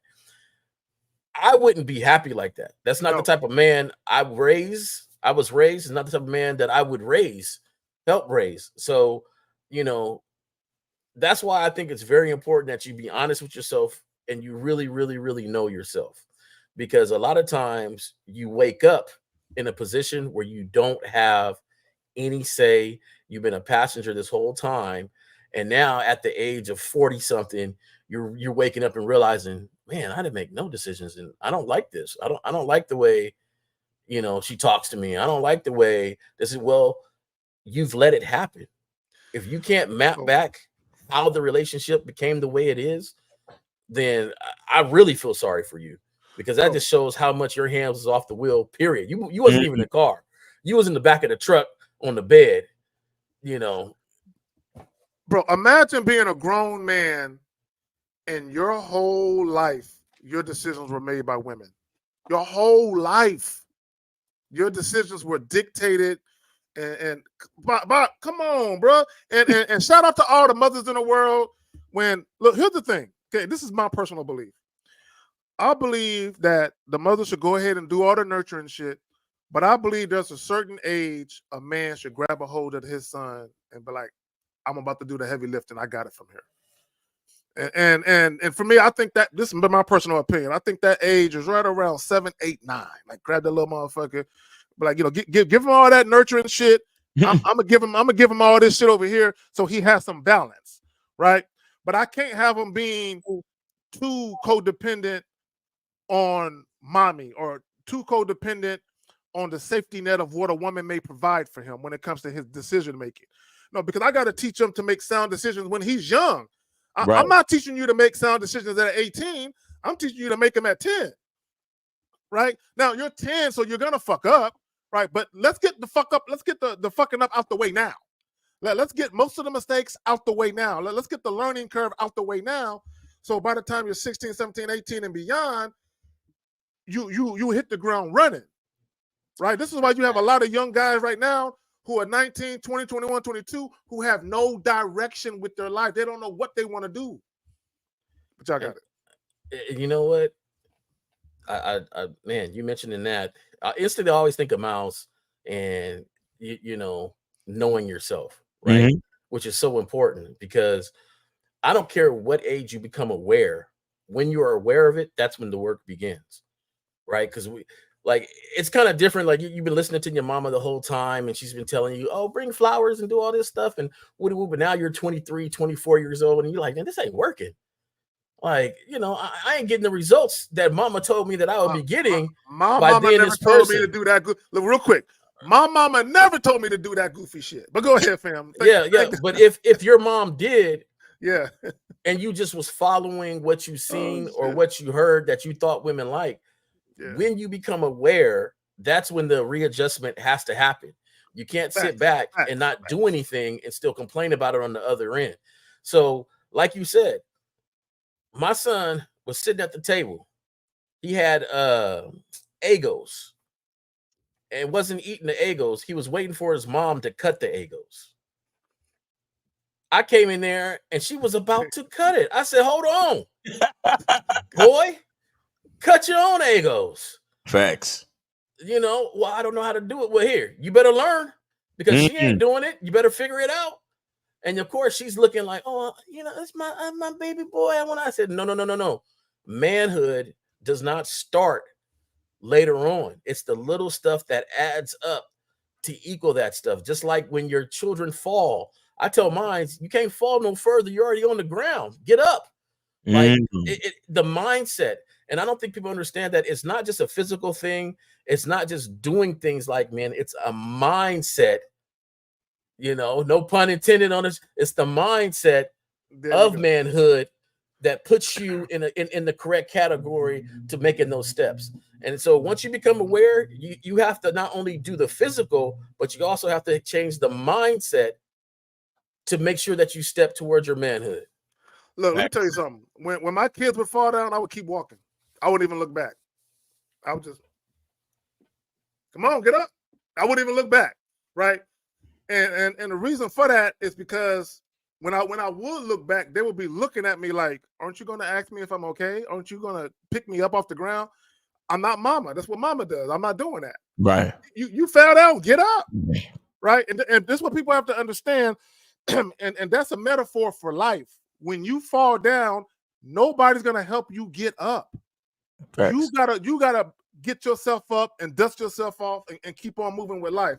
Shout out to Boxing Plug Dave with the 5. Salute to the panel. I appreciate y'all. Kings, Coach Miles last night was epic. Thank you again. Society again. Yes, sir. Did y'all talk about Miami yet? I don't know if I passed the point where y'all talked about Miami. You want to ask them to it? Okay. No, we can do it later. I'm just saying Miami, man, if y'all wasn't at Miami, y'all, man, it was nice. It was a beautiful event. Yeah. We missed some things. We hung out. We did, there's a lot of stuff. Now, actually, we didn't really talk about it. We just kind of got right into the topic. But yeah, Miami was fire, man. If you missed the event, please, we encourage you that when we throw in events, guys, we encourage you to come out, man. Honestly, yeah. Like I can't be missing these events like this. This is crazy. So we got 413. You are on live on the Manhood is a Skill Set show. We got your host K Zag, and then we also got Jay Roman and Miles. Name, age, city. How can we help you? Yo, what up, guys? Shout out to the panel. It's Brian from Connecticut. All right, what's going on, Brian? What up? Yeah, I was calling. Wait, sorry. How old are you, real quick? 34. 34. All right, go ahead, bro. No, it was funny. I was calling. I was listening. Yeah, I got mine's coming too. I know some of my partners, they're kind of like in that marriage situation where like they let the wife make all the decisions. Like I think they like it, but at the same time, it's funny because I feel like when they get around me, all they do is complain about being married. They're like, damn, I can't do this, I can't do that. I'm like, bro, why you got to ask for permission to do everything? But that's the way they set it up. But that's what happens when you have Velcro nuts and then you take them off and let the wife keep them in her clutch, right? Because she's making all the decisions. And let me tell y'all something. I want someone to show me a situation like Carla, like you described, and like Jay Roman, like you described with your coworker. I want someone to show me a situation where the woman is making all the decisions where she still respects her man. I don't know if such a situation exists. I really don't. But go ahead, Carla, you got it. Yeah. And then it'd be funny because like it'd be hard because like, sometimes they'll be mad that like I don't hit them up to him like to hang out. And I'm like, well, every time I hit you up to hang out, you always gotta check with your girl, and she always says no. So what do you want me to do? But it'd be funny. But like going on to the topic though, like so when you first start hooking up with a chick, like how soon do you kind of introduce like what you want the situation to be, as far as like if you just want to be a fuck buddy situation or if you want to right away. Okay. Like right away. No. So you don't have to give a discourse on what you want it to be, but your actions. See, that's the thing. You got words and actions, and they have to mirror up and marry. So my thing is like, so you're talking to her, and you just want it to be a one night stand. When that one night stand happens, you didn't have to give her a discourse on the one night stand, right? Like, hey, we're going to have a one night stand. I'm never going to call you. Like, you don't have to go through all that. It's just that afterwards, when she says, do you want to meet for coffee? And you say, nah, our time was beautiful. I appreciate it. I'm a busy dude. I got stuff going on. I don't even want to subject you to all that. If we see each other in the club again, hey, I'm more than down to do this again. But, I got a lot of stuff to do, so those right there are words that's matching up with your actions. Now, You don't call her later on and say, hey, let's go meet for coffee, or let's go out to dinner, or let's go do this, because that's not what you really wanted. And the thing is, your actions have to match your words have to match your actions. And I would say this: if you want a fuck buddy scenario, it has to be just sex. Once you start sharing meals together and watching movies together, taking showers, letting her spend the night, that's not no fuck buddy shit. That's something else. So, to your point, if someone's phone out, I'm hearing something in the background. Caller, you good? Yeah, I'm good. Yeah, my phone's on. It's, oh no, it's, like so, somebody's like, garage with was the open. situation. Oh, that's my garage. My Like, bad. Mhm. So I guess my question, like, do you verbalize, like, you tell her, hey, No, you know, no, what no, we're no, doing? no, no, no. The answer to your question Okay. is you run the protocol through action. Okay. All right, that's what I was looking for. So instead of saying we're just gonna be fuck buddies, you don't say that. You Just do it. You go out for drinks and then you say, hey, let's head back to my place, right? And then you head back to your place, and then you smash, right? And then you say, hey, listen, so I got some free time 2 weeks from now. Just let me know what day 2 weeks from now are you available, okay? And then when you let me know, I'll text you with all the details. And then we gonna meet back here at my crib, or I'll meet you at your crib, or we gonna meet at a hotel. All right, cool. Text me when you get home. You give her instructions on each step. There you go. You understand? You don't need to say, so we're fuck buddies, okay? And this is how it's gonna go, and then take out a fucking whiteboard and start drawing on it. No, sir. No. You don't do Yeah, that. that's how it sounds. I'm You like, just what? you just That's do it funny. through action. You do it through action. You say, hey, I had a great time. Listen, I got some free time 2 weeks from now. Right? Okay. Or That you makes say, sense. That hey, makes more sense. hey, I'd like for us to continue this good time next week. Let me know what day you're available. Do you know what day you're available now? Okay, cool. After 8. Text me when you get home, and then when you have a chance to check your calendar, text me and let me know what day you're available, and then I'll set everything up. You got to start learning how to dictate and give instruction. You understand? A lot of you guys, here's the thing with a lot of guys. A lot of guys is you're afraid to even say things like to the woman, oh, when are you free next week? Because you're low key, you're afraid that she might not tell you that she's free next week. But here's the thing with dealing with a woman, you cannot be afraid. Once you show any type of fear or any type of like anxiety of losing her, you already lost. You see what I'm saying? So give her instruction. And the more she follows your instruction is the more she gets your time. That's literally how it works. Yeah, because I got so my situation now is I got this chick I met last week. We went out on a date, ended up coming back, smashing, didn't sleep over none. We fucked. I walked her out. She went home, set up the time to come over today. So now she's coming over tonight. So I'm thinking like, all right. And I'm watching the show. I'm like, so you don't actually say. It's just No, caller. And then caller. See, what you're worried about is getting rid of her, getting her up out of there, because you feel like fucking during the day she's gonna leave, but at night it's late. She's gonna want to later. No. Caller. When you get done, when you get your last nut or the first and only nut, or if you nut at all, when you feel like you're done, like this is it. The dick is cut off for the rest of the night. You need to get up out of the bed. Don't lay there. Get up out of the bed. And now, do you have anything that she can clean herself off with in the bathroom?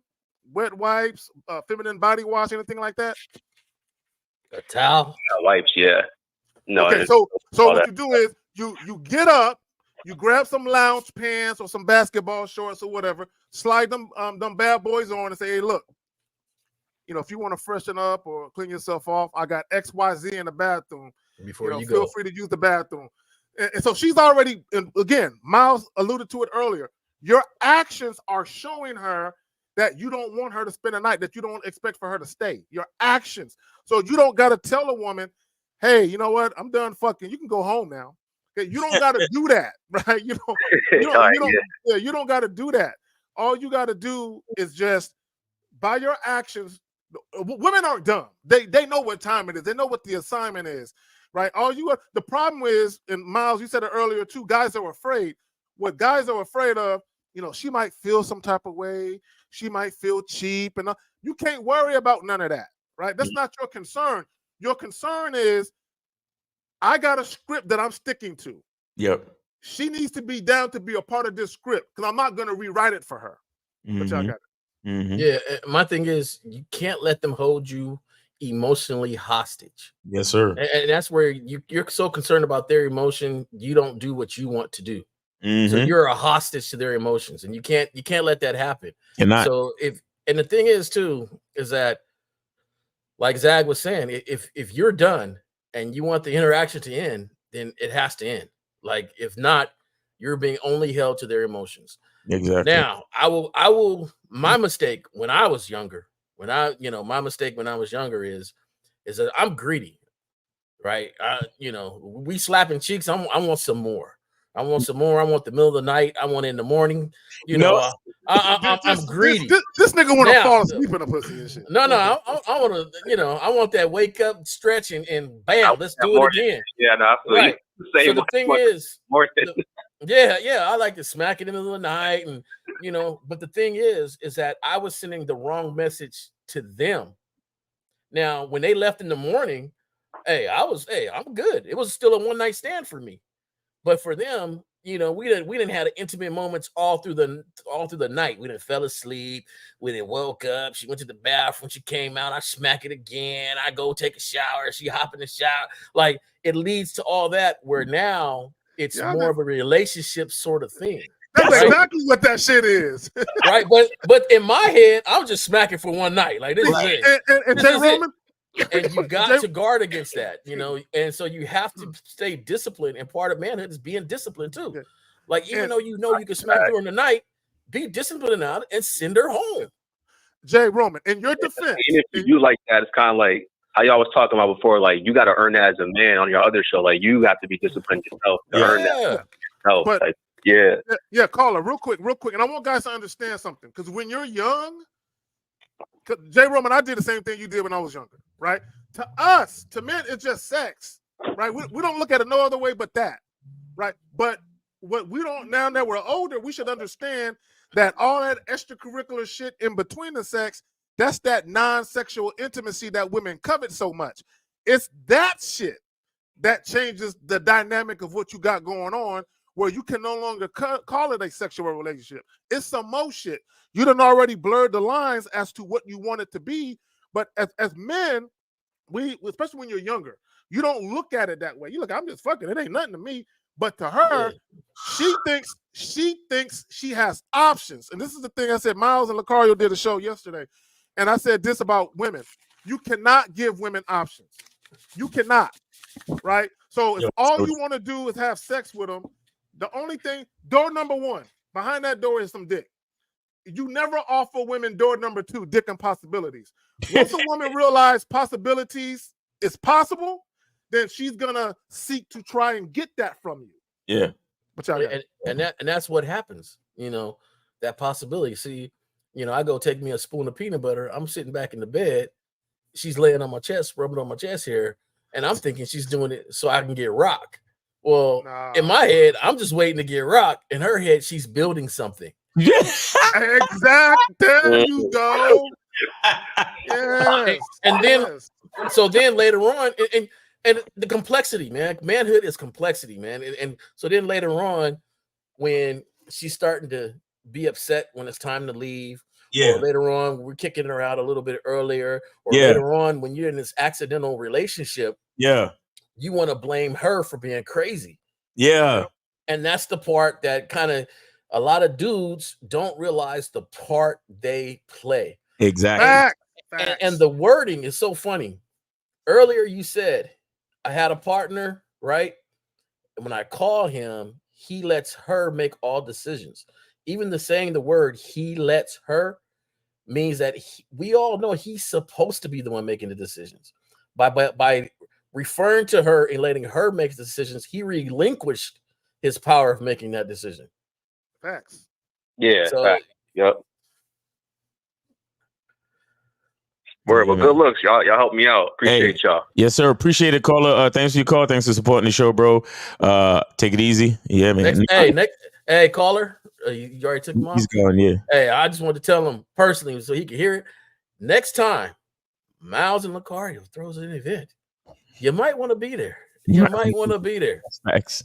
Nah, that's facts, man. Miami was fire. Shout out to all you cats that came through. 50, J Roman, man, Steve the Dean, K Zag, Lucario, and myself who's there. April, my lady, and all the cats that came through. You know what I'm saying? Joe Blast, Julio Studio, all the other cats that was there, man. That shit was heavy, man. It was a really, really a dope experience. Miami will never be the same again. Nah, that shit was fire. That shit was fire. It was invaded by the Game Kings. So we do got some questions, guys. If you have a question, put a Q followed by your question. Don't forget the call-in line is still open for now. Call-in lines are open 919-647-9392, 919-647-9392. This is a free call-in show, guys. So call in. So this guy Ricky, I'm assuming he's talking about when you charge a chick. Would you fuck before you let them go? It depends. It depends on the infraction. It depends. That is so true, Zach. It depends on the infraction. Because look, I'm gonna tell y'all something. When you actually develop standards as a man, how a woman behaves can literally decide whether or not you get an erection or not. Dick is a gift. It's not even about how good she look naked or how tight and wet her shit is. How she behaves, the level of disrespect can literally impact my motherfucking erection. That's true. Depending on the infraction, I might be like, you know what? The last time I hit it was the last time I hit it. I don't want that shit no more. Like straight up, right? And because when I look at her, she don't look good to me no more.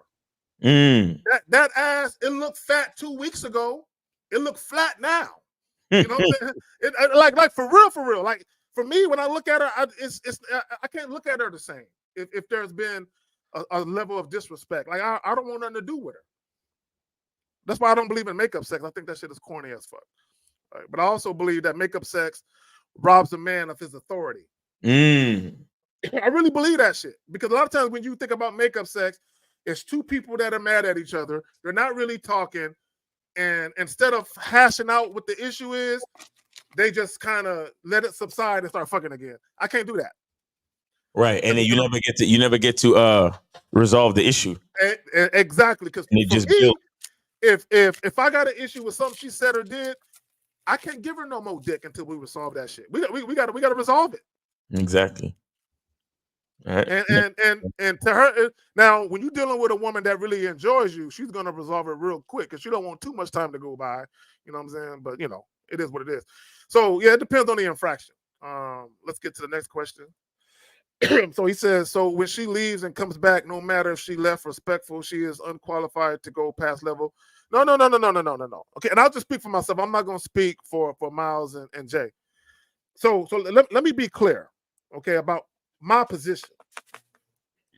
The only way she can come back at all is if it was respectful and amicable. Right. Period.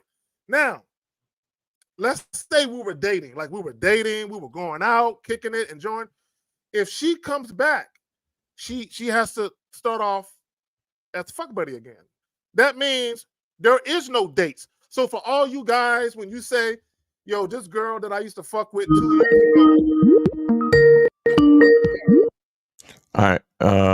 We're gonna come back to that. 203, you are on live on the Manhood is a Skill Set Show. We got your host, Kay Zaggin, and then we also have Jay Roman and Miles. Name, age, city. How can we help you? Fellas, it's Joe Blast. Joe Blast. What up? Building. What up? What's going on, man? Homie. Ain't nothing. Yeah, man. Joe Blast was in Miami with us, man. What's up, Joe? All the way from CT. Yeah, he came back from CT. Shout out to that brother. What's up? Yeah, when you guys were talking about, when you didn't have, for those who didn't have a father around, so they started making decisions that's like clouded. So since you guys all had your fathers around, I did not. So my question to you guys is, how do you get to the point where you can consistently start thinking as a man as opposed to a male being, you know, if you're around women all the time, women are confusion, your thoughts are going to be confused. And that's what I've experienced for a long time. So, again, my question is, how do you learn how to steady the thought process like a man is supposed to do? So this is how I'll tell you, right? There's a reason why we say that women typically are more emotional than men.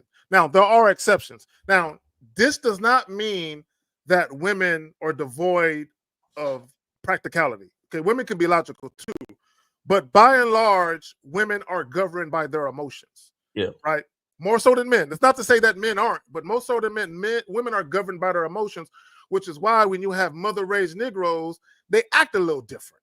Right? They're a lot more sensitive, normally, exceptions aside, they're a lot more sensitive, and they can't handle constructive criticism. Because normally constructive criticism comes from a disciplinarian, right? And it's usually someone in a masculine position, right? So you need to get to the point where your decision making is predicated on pragmatism, more logic than your emotions. Your emotions should not be the dictator of your of your decision making. Like a lot of people make decisions where their emotions are at the forefront and they kind of put logic behind, right? Part of being a man is, now it doesn't mean that we're emotionless. We have emotions. I can feel some type of way. I can feel anger, disappointment, and all of that. But ultimately, when I make a decision, I'm going to make a sound decision rooted in logic, irregardless of my emotions. But y'all got it. Blast, I'll say this, man. In order to think like a man, or for it to be a little bit more automatic, we have to remove emotions and we have to remove ego. And what do I mean? A lot of times our emotions and our ego force us to judge an experience in the frame of right and wrong, right? As men, right and wrong, I mean, it can be good if you're dealing with morals, but at the same time, as men, we have to look at things objectively, which goes into the logical mind of a man. Now, the reason why I said take your ego and your feelings out and leave morals to the side is that you have to take value. You have to look at the value of the situation, not how you feel about it, but you have to find the value and ask yourself, is this value going to bring me closer or further away from my goals? Do you understand? So whatever that means to you, because sometimes morality, right and wrong, politics, the way we feel, ego, because when we start looking into ego, that's when we start to worry about how other people will look at our decision-making process. The point I'm trying to make is that look at the situation how you want to look at it objectively, take the value from it and choose how you want it to work for you. And again, all that truly matters is, am I moving closer to my goals or am I moving further away? Whether it's right or wrong, that's people's fucking opinion. Let them have their opinion. I'm doing what I'm doing. Like, for example, and again, this is not a political endorsement of any kind, right? But I'm saying if we're just dealing with logistical things, I know that I would vote for somebody who's going to treat this country like the business that I know it is, logically. You get what I'm saying? So all that shit about feeling a certain way and unity and all this other shit, you can keep that. I'm going to vote because logically I understand what's going to get me closer to my goal, right? For the economy to be better. So for those of you that know me, you know what I'm really saying. So again, it's about the value and if it's going to bring me closer to my goals. I don't give a fuck what they say about that man and how they feel about him and the things he said in the past and all this other shit. Does he know how to run a business? Well, that's my vote. You see what I'm saying? So again, that's just an example, and I don't want to go too deep into it. But again, Blast, get out your feelings, get out your ego, look at the value of the situation and ask yourself, is it bringing me closer to where I'm trying to be or further away? I think that Joe Blast, man, I think personally that one of the things that I do, and I can't speak for everybody on here, is I have an image of a man that I always try to be. And that man is set by me. It's fine-tuned by me. It's something I always strive to work towards. And I think that's a very important thing to have, is if once you have that vision of the man that you want to be, then you're going to align everything towards that. Right. So I think the first part of anything is being aware of where you're at, because then once you know where you're at, you know where to step to where you want to become. So acknowledgement is the first part, which you got already. And now fine-tuning to become that person is where we're headed to. And so I would review the decisions I make. Like Zag and them were saying, hey, is this more aligned to the man that I'm trying to be compared to where I'm at right now? And then we go from there. That person that you make, that man that you make, is so important because nobody else can make that man. Okay, so just to be real with y'all, like, I am such a happy-go-lucky person, right? I roll. Zag, we hung out with Zag the first time. I just rolled. Not a lot of stuff gets me down. I find that people might look at that and try to attack me because they think I'm too happy-go-lucky. Now, I don't mind that, but if I mind always having to get rah-rah, then I have to tell myself, okay, the image of the man, does it align up with me getting rah-rah? Am I that type of person, or do I just sweat it to the side or whatever? And I go from there. I never go from my north. I never go from that because then I feel like other people have power over me. And I never want that to happen.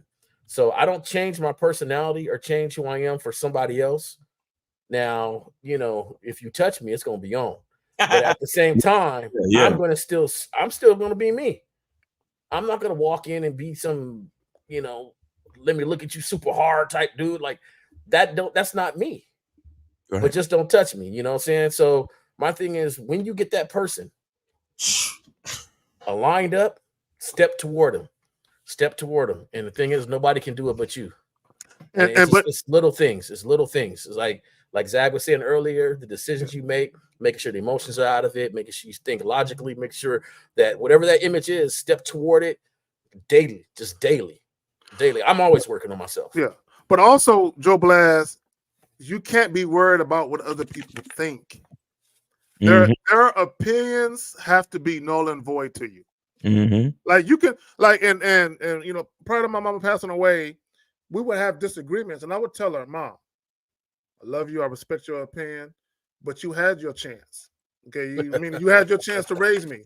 I'm a grown ass man now, so anything you got to say to me, I respect it, but I'm not taking none of your advice going forward. I got this, right?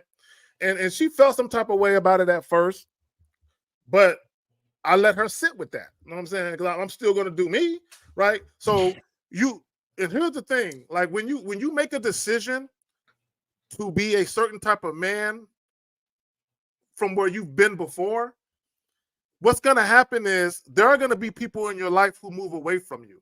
And the reason why they move away from you is because their opinions of you used to hold influence over you. Now their opinions of you have no influence over your decision making. So they feel away, right? But you have to be okay with the fact that there might be people in your family, close friends that you rock with, that you might have to love them from afar. But how serious are you about becoming the man you want to be? Exactly. Yeah, man. That about sums it up. I appreciate all of you guys for your input. It was definitely dope seeing y'all last week. Yes, sir. And I'm gonna run this back again and again till it absorbs. like lotion the ashy skin. There you go. There you go, Blast. Appreciate you, brother. Appreciate you, man. And Yes, sir. Enough respect. yes, sir. Thanks for supporting the show, man. We appreciate you, man. Be safe out there. Appreciate that. All right. All right. Peace. Peace. Yeah, man. Yeah. So we get back to this question. He says, so when she leaves and come back, no matter if if she left respectful, she's now unqualified to go past level 0. Okay, so let me pick up where I left off. So for a lot of you guys, because we've had this question several times, throughout the years of doing this shit, where guys will say, "Oh, this chick I used to fuck with, a couple years ago, or a year ago, 6 months ago, she hit me up. What should I do?" Like, what do you mean? What should you do? You shouldn't be setting up no date. If you already smashed, even if you didn't smash, it's straight to the bedroom with it. That's all you should be doing. But like, oh, really? Oh, what's up? How you been? Hey, look, I got some availability tonight. Why don't you come over? You know that thing you used to do with your tongue? Yeah, I'm gonna need to do that shit again, bro. I miss that shit. Right? It should go straight back to that. Like a lot of you guys, I'd be like, well, a lot of time has passed. Maybe she's different, nigga. I'm not. I don't give a fuck what metamorphosis she's going through. You know what I'm saying? I'm still me. You know what I'm saying? So she still need to come through and make it do what it do. So no, it ain't no because I haven't seen her in a while. Let me date her all over again. No. It's straight back to what it's gonna always be, which is we gonna see what the sex do and we go from there. Now, let me just say this. Once a woman leaves, this is just me personally. I'm not telling you guys to do this. Once a woman leaves, she can never be my girlfriend. That will never happen. The only woman who has the potential to be my girlfriend is a woman who stuck it out the whole time. Okay, even when she wanted a relationship and I said, nah, not now, I ain't doing that. And she still stuck it out. And then when I got good and ready on my timeline, I said, you know what? It's something that, I'm ready to explore. And she's still there and she stuck it out. Yeah, for her, yeah. But a chick who left to go pursue other endeavors and she gonna come back? No. She can't get a relationship, but y'all got it. I'm with you, Zach. I know too much ego is a bad thing, but I got enough ego to say, hey, once you left me, I'm sorry. Like I'm not second fiddle to nobody. No, so you left for thinking something is better, and then you want to come back when it's not. I'm good. I'm good. And fuck buddies, maybe. I don't know. Like even that's tough for me because I'm like, nah, yeah. I'm just good. Now, there have been some individuals that I was a asshole to, and for them, they might have a little leeway to show me something different. But at the same time, I'm kind of with you, Zach. Like once this is done, this is done. This is done. Like I don't, that's it. But some of y'all might be different. Some of y'all right now is hugged up with your girl that The Maria said, "What if she left on good terms?" Bro, I ain't fucking with no chick that left on bad terms. We're not even fucking if she left on bad terms. But even if she left on good terms, it don't matter. She left. Yeah. Yo, why y'all niggas love to spin the block so damn much? Y'all niggas, what's up with y'all, bro? Like, why? It's like they trying to make excuses to bring him back. and 9 times out of 10, I don't even want him back, bro. Like even for sex, and most of the time, I don't even want that no more. Mm-hmm. You know what I'm saying? Because a lot of times when a woman is in your rear view, she's there for a reason. Right? Even if it's an amicable situation, she's there for a reason. Sometimes, but when you're a man, when you got options, you don't look back. It's hard to move forward in life when you're always looking back. And sometimes when you accept people from your past, that's exactly what you're doing. You're looking back in the past and reaching back. So a lot of times, your life is going to be a revolving door for women, for people in general, but for women specifically, your life is going to be a revolving door. They come and they go. I think when you leave, it don't prove nothing to me. To me, it just says, you didn't like me enough to stick it out and to be here. You leaving don't prove nothing positive to me. Like, oh, she left me, nah, it don't. It's nothing positive I get from it. So, well, you know what that means? That means she's settling for me, bro. I feel like she's settling. Yeah. She went out there, she thought something was better. She said, "Oh, I might as well fuck with Carrie." Yeah, Nah, I'm good. Especially like again, if it's a sexual thing, yeah, I mean, she might can get that, but beyond that, she'll never get promoted. Beyond that, that's you left. See, Can you imagine the story? Can you imagine her coming back and you're like, "Hey, let's have a real conversation." I mean, what happened? What was going on? Oh, I went out there. I thought something, but I was dating a lot of different people and it didn't turn out. And I realized they're not like you. And like that sounds like a defeated spin around. Like and I'm supposed to accept that? Like, okay. J. Roman, let's say for the sake of argument. Let's say for the sake of argument, she met a guy that she liked better than you. Yeah. But he didn't want her. So she coming back to you. So her first choice is still out there. You the backup. No, thank you. Oh man. But yeah, hey, if y'all keep spinning the block, I think half of y'all spin the block because you feel like that's, she was so pretty and you had her back in the day. And so, you go back because you want that. And bro, half of y'all just lazy. Y'all don't want to start. Hey, that's what I was gonna say. It's the laziness. That's what it is. It's the laziness, man. Look, there is no chick in my past that I wish I could fuck again. Hold on. Let me think about that.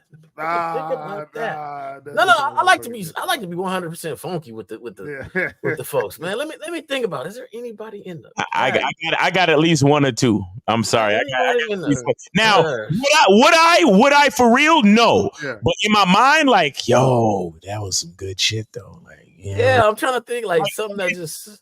And just physically, it's like, man, if I could pull her brain out and just get her body to come through. well, physically, there's a lot of people, man. Physically, there's a lot of people. If you're talking about physically, then physically, yeah. There are a few. There are a few. That's what I'm saying. It's a few. There are a few that, well, she didn't leave. I told her to go. So. Nah, because I was on my, she wanted the relationship and I was on the tagging and bagging and I wasn't going to be dishonest. So I said, hey, you go ahead and do your thing. Yeah.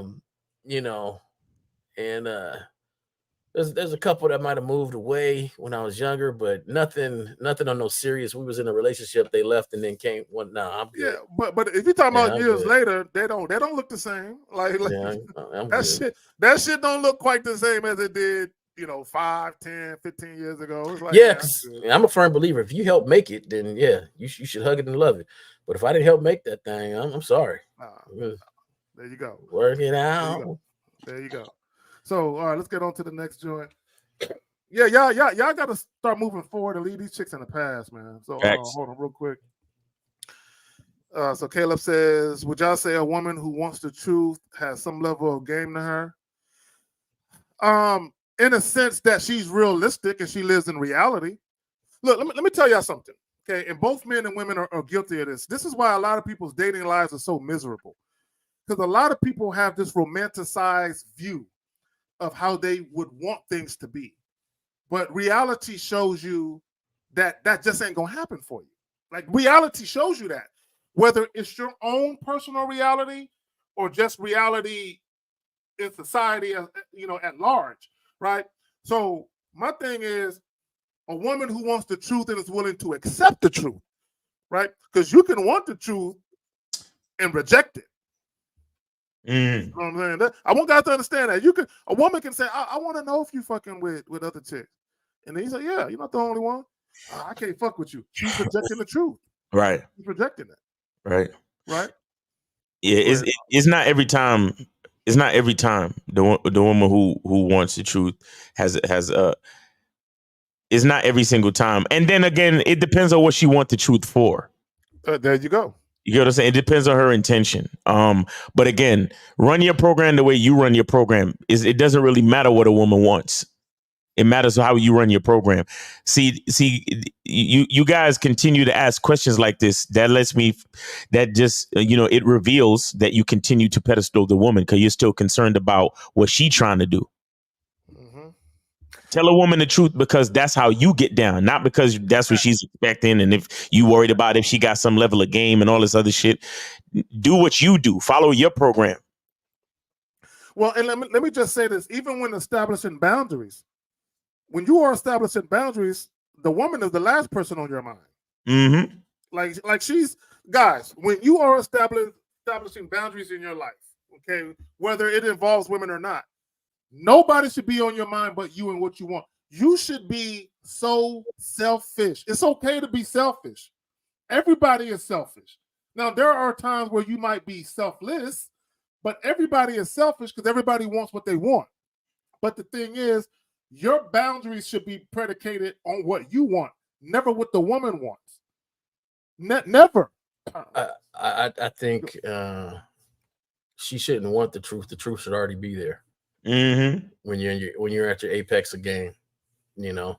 And so my thing is, now there's different ways of conveying it, but at the same time, it should already be there. And I think that a lot of us who was raised with that pedestaled woman always put their feelings instead of reality, and put their emotions, you know, in the forefront, right? So you lied to her because you didn't want to hurt her feelings, or you said things to lead her a certain way because you didn't want to hurt her and all this other stuff.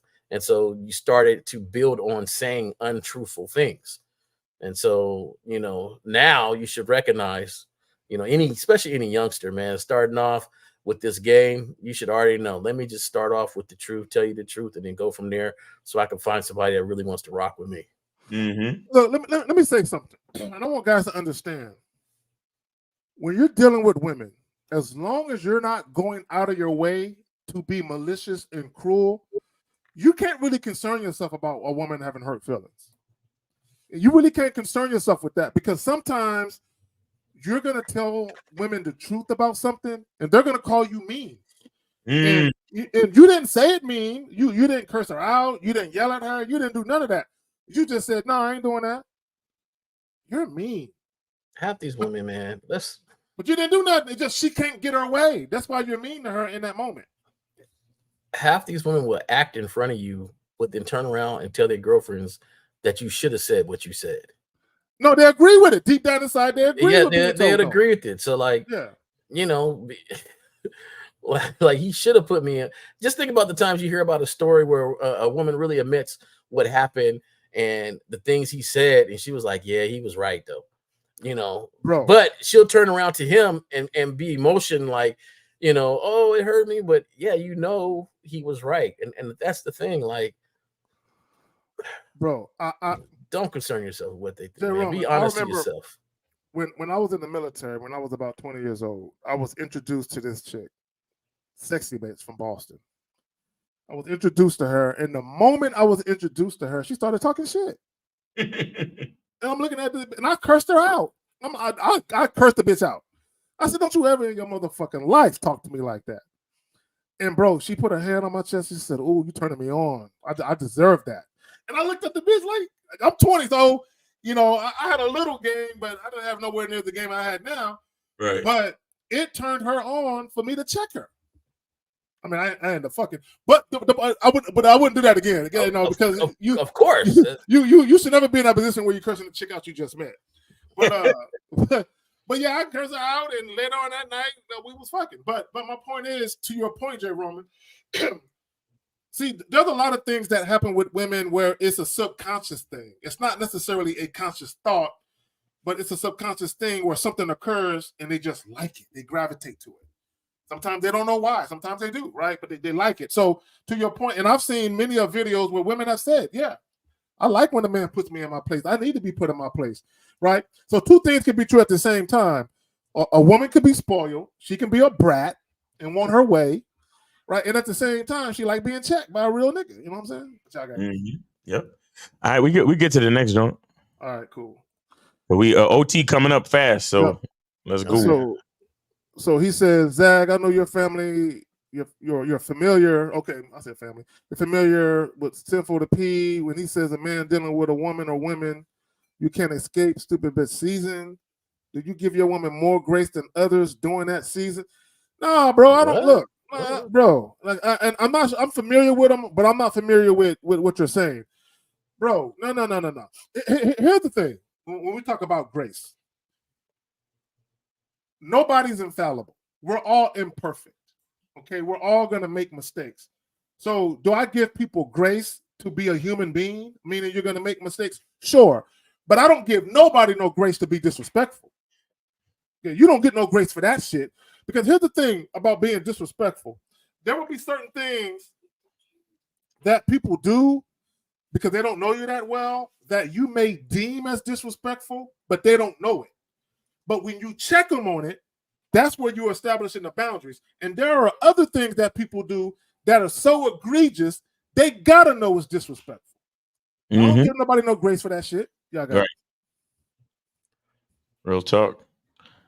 What is stupid bitch season? I don't. Yeah, when women do stupid shit, you know. Do you give your woman more grace than others during that season? What season? Well, I mean, my girlfriend or a woman, my main chick will always get more grace than the chick I just met. Right. But not when it comes to disrespect though. It's a zero tolerance policy with that. What's the season he talk about? Like is come January to January 3rd, every like January to April, women get crazy, or I don't know. Like, I'm with you though. But to me, it's malice. If malice, and I don't even care if it's that time of the month. If you wouldn't curse out your mama or your daddy, you ain't talking to me crazy either. I don't care if you had a death in the family. I don't care if you had a death in the family. You can't talk to me crazy. There's no situation where we can talk crazy to each other. No. Right. Exactly. So, none. But then again, I tell you this, fellas, that's where the leadership comes from you and following that lead. You can't be emotional and talk crazy to your woman and then want to turn around and tell her, oh, don't talk crazy to me. She's following your lead. Facts. Consistency. Yeah, a woman will always follow your lead. Guys, whether you are a bad leader or a good leader, women are going to follow that. And they're going to act in kind. When you are a bad leader, you're going to get a bad follower. When you are a good leader, you're going to get a good follower. You know what I'm saying? That's just what it is, right? That's just what it is. That's how leadership works, right? This is why when something goes wrong, the leader gets blamed first. And then shit rolls downhill. That's how that shit goes. Right, so there's no grace, there's no grace when she's on her period. I'm sorry. No, hell no. Because she ain't at her job cursing out her boss. She ain't at her job backslapping people and stuff like that. On her period? Oh, man, I don't give a fuck if she cramping, bro. Hey, she should get some Midol, bro. Ain't no grace in that. Why it sound like these niggas is trying to make up excuses for bad behavior? What's wrong with y'all? Hell no. No, we ain't bro. I don't give a fuck what she got going on, bro. No. So the homie says, K Zaggin, let's say you let your chick that you're in a long-term relationship with know that you want to fuck her and other women, and she starts to throw tantrums at first, but later she's cooled down and asks you. I'm not cool with the tantrums. She can express. Look, let me tell you something. If you are in a monogamous relationship and you decide that you want to entertain other women, number one, you should go to your woman and tell her. But in the event that you do go to your woman and tell her, you have to understand that there are some possibilities. One possibility is she could trip. The other possibility is she could be okay with it, to your surprise, right? Mm-hmm. Another possibility could be she could want to leave. Mm-hmm. So you should already be mentally and emotionally prepared for all these different outcomes. So let's go back to the temper tantrum. No, we can't do that. Now, she can express her opinion, but here's the thing about her expressing her opinion. I'm not asking her permission, can I? I'm telling her what's about to happen. So there's only two choices she really has. She can get on board with it or she can leave. Throwing a tantrum is not an option. Right. Exactly. No. This don't seem like a problem that you shouldn't even ask the question for, because you said later she cools down and asks you about. My thing is this: if you've been thinking about something for however long and you first spring it on somebody, how much grace time she has to think about it, compared to what you're telling her. Like, I think the human, like Zach was saying earlier, like all people are, we're humans. So my thing is, if she came to you, right, and was like, "Yo, I want some other dick around this house," like, how would you handle that? Would it be super cool? Like, hey, yeah, well, okay, let's talk about that. What thoughts would you have? Where? So, I don't know, man. Like, we got to understand, people are human beings. Women are human beings too. They have their own mind and thoughts and stuff. So, you got to have some sort of understanding for human reactions. But if you're the man, though, you should have certain reactions that stay logical and leading on how to convey those thoughts and stuff to the next person, making sure it's respectful. Well, she might get emotional. She might start crying, which you can't get mad at that. But what cannot happen is she cursed me out and she just start yelling at a nigga. Hey, look, I know you feel some type of way, but that's just unacceptable. But here's the thing, though, and it all goes back to the beginning of how you handle shit when you were first dating, right? So if you let her to believe boundaries, if you let her to believe that she was the only one from the first time y'all first started fucking all the way up until now, she's really gonna feel away.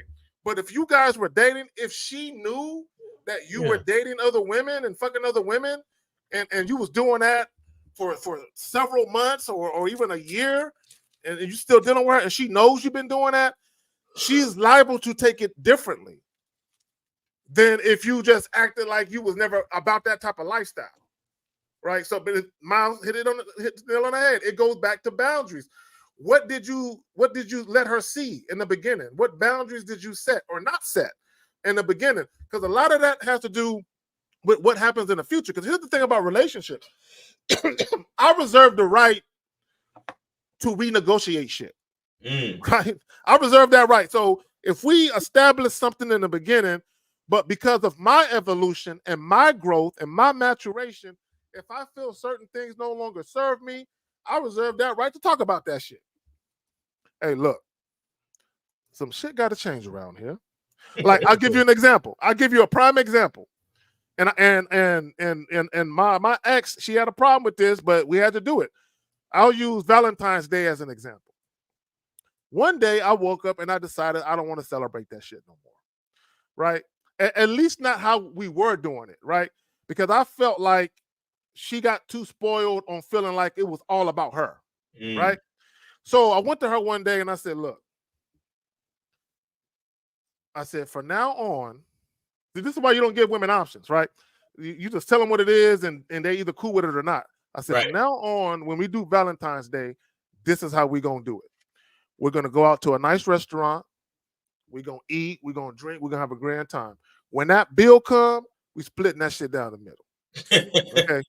No more personal gifts, no more none of that shit. And then she started feeling some type of way. And I said, oh wait a minute. Oh, what? Do I see some hostilities here? And I told her, I said, or we ain't got to celebrate that shit at all. So to me, there is no discussion. So sometimes, and some people might listen to that and be like, oh, that's fucked up. No, it's not. Because I no longer want to do this.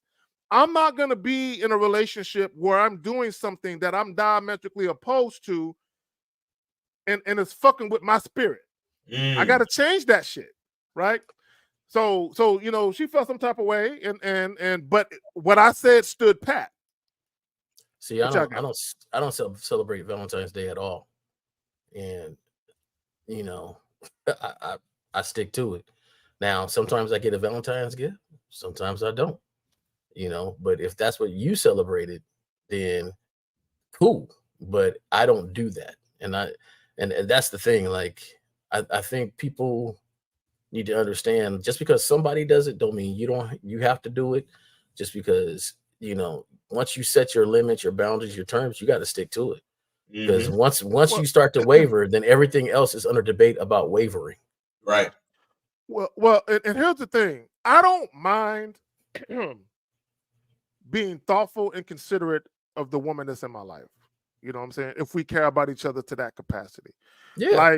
So I don't mind being thoughtful and considerate. But here's the thing, though. Like another example, I had an ex. She liked to watch romantic comedies, but she liked to go to the movies and watch it. And at first, I'm like, I really don't like that shit. So I went the first time I went, and I was miserable. I'm in the movie theater like. So after that, I told her, I said, I can't go with you no more when you go see that shit. She was like, why? You're my man. You're supposed to, be accommodating. And I said, look, damn it. I said, do you want me to go and be a bump on the log and be complaining the whole time? Or do you want to go with someone else that like that shit and you can enjoy yourself? Pick one. You know what I'm saying? Because I don't want to be miserable. So, Right. I don't mind like if there is something that I'm not necessarily into, but I don't have a disdain for, cool. Fuck it. I'll go to a parade with you. I don't like crowd, but I might actually enjoy the parade. Fuck it, I'll go. Right? But if I know I don't like them fucking romantic comedies, I ain't watching that shit. You know what I'm saying? I ain't watching it. I don't want to watch it. Right? So there are certain things that I'm not gonna, accommodate, or I'm not gonna make concessions. But here's the thing though, and let me just say this. When you guys meet women and y'all take women out on dates to places you really don't want to be at, when y'all watch movies that you really don't want to watch and you do that shit for months at a time, try stop doing that shit later on in a relationship and see what happens. You don't have a fight on your hands. This is why you got to be careful with what you introduce, and you got to establish boundaries early on. And when it comes to being more considerate and being more thoughtful, that shit got to be earned. I think you make it. We in overtime. I'm good. I'm good altogether. All right, cool. All right, y'all. Miles, got anything you want to plug, fam? Man. Hey, you guys mind if we answer that one I showed you at? With the dude in the house, his mom's house. Okay, it was 309. I thought Miles said something at in Miami. Right there? Yeah. All right, go ahead. You got it. This is kind of similar to some, the dude in Miami. And I thought Miles said something to the cat in Miami that put a lot of perspective on understanding your situation and where you were at. Mm-hmm. So I thought this was a similar one to there, Miles. I don't know if you want to go into it or you just. It says I'm 21 and I want to leave my mom's crib, bro. I hate being here. Now I feel like I ain't going build myself up so long as I'm living with moms, bro. Is he crying? Is that a crying emoji? Yeah. I don't, guys. That's not manly. Shout out to 1950. That's real vaginal. Don't do that, bro. Well, real quick, first of all, again, this is why I talk about gratitude, man. You gotta be grateful for what you have. You gotta be grateful for the fact that you have a mom's crib to go back to. A lot of people don't. Everybody knows the economy is tough these days, so having family that you can fall back on, that's a beautiful thing. So you should be grateful for that, first of all. Now, once you realize gratitude for that, now it's time for you to start strategizing. Now it's time for you to start looking at life and putting some plans together, stacking your bread, whatever that means, maybe having a discussion with your mother on, making a plan to, stack your bread to do something, get your money together, start driving Uber, Lyft, DoorDash, get yourself a job, whatever the hell you got to do, start stacking your bread and go out there and do it. Because the thing is, you see this is what I was saying earlier about your feelings and your ego. Yep. Being here now, I feel like I ain't going to build myself up long as you see what I'm saying? So take the ego and the feelings out of it, realize your situation and begin to make objective decisions towards your goals, period. You understand? Be grateful that you have a mom's crib to go back to. Be grateful that, because some of our parents didn't make good decisions. That's true. Me personally, there's no place I could go back to right now, as far as my parents are concerned. Yeah. You're not place. Now, I have no safety net. No. I have no safety net. If I fuck up, I'm fucked up. Yo, yeah, exactly. If I'm fucked up, I'm fucked up. I don't know where I could possibly go. I could probably, honestly, like them niggas be joking, I could probably sleep on the floor with Lucario and April at wherever they. Bro, You I have a sleeping swear bag I have nothing to fall back on, bro. So Yeah. again, be grateful that you have something to fall back on. But now that you're in this position, look, like I said, be grateful for that. Take your feelings and your ego out and just start making a strategic plan. Take the value and right now, the way that the position that you're in, look at your life, look at how you got here and learn from it. So you don't have to end up here again. You know, and let me say this. I'm actually glad I don't have a safety net. I'm glad because it keeps you sharp. It keeps you on your toes. It keeps you on your toes, and it's highly uncomfortable. It's highly uncomfortable when you know if I fuck up my money, I don't have a someone I can go stay with and have my own little room and have my little TV and be all comfy and shit and have all this time to restock my bread. So my thing is, as a man, just because you with your mom doesn't mean you can't build yourself up. As Miles alluded to, get a plan, have a vision for yourself for getting up out of there, right? And then start to take the steps you need to take to get up out of there. So you can build yourself up. Now, you do need to be on your own at some point, so that way you can understand what it means to be a responsible adult and not be, latched to your mama's nipple and shit, right? You do need to experience that at some point. And let me just say this, and I'll pass it to y'all. Guys, for all you guys that don't have your own spot, or if you have a roommate right now, I think every man, this is just my personal opinion, I think every single man needs to live by himself for at least 3 straight years.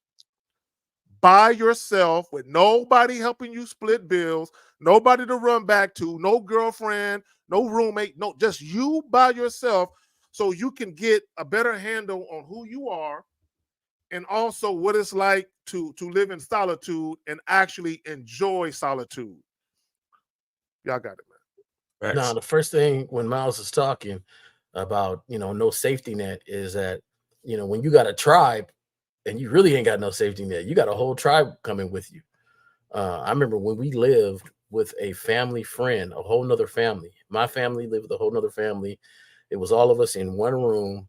And at the time, I believe my pops, I was really young. So I don't know exactly what happened, either loss of a job or the job went away. But he was in 2 schools and going to work. I'd never seen him. The next thing you know, we bought our own house. So there was that plan. But the reason why, I love when Miles talk about gratitude with staying with your folks home.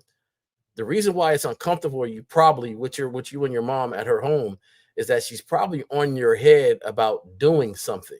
And it makes it uncomfortable. Right. I've never seen a mom complain about you working too hard. I've never seen a mom be like, hey, you're working way too hard. Relax, son. Just sit down. No, usually it's like, hey, I walked out the door. You was here. I came back. You was here. You didn't even take out the trash. You're 21 years old now. Like, why do I have to give you money? Why do you have to borrow my car? Why do you have to do this? And so it's uncomfortable. And you're like, man, I need to move, man. My mom on my head. No. What happened is she don't see the grind in you to do anything. I don't feel like there's anything wrong with staying with your parents or if you use it as a tool to grind out and to do certain things. I know some cats that's 20 something, more than 21, saving money to buy a house. And then that next year they actually buy a house or they built their credit or they do something. So if you don't feel like you can build yourself there, it's because you're not building yourself. Right. Start mapping out, build yourself, and have the complaint where your mom tells you to, hey, slow down, son. Did you eat? I see you run in and out. Did you eat? Did you have something to eat before your next job? You're going to school. You're doing this. Like, I'd rather she have that conversation than, hey, man, why are you inviting people over my house while I'm gone? Why are you guys eating up all the food in the refrigerator? Right. Why are you always? Yeah, it's uncomfortable to live there because of that's going on. All right, man. We about to get up out of here. Real quick, guys. Set boundaries now and take back control of your relationships. Yeah. If you got in here late, rewind this shit, listen to it from tip off, right? There's a lot of gems and nuggets from these gentlemen up in here.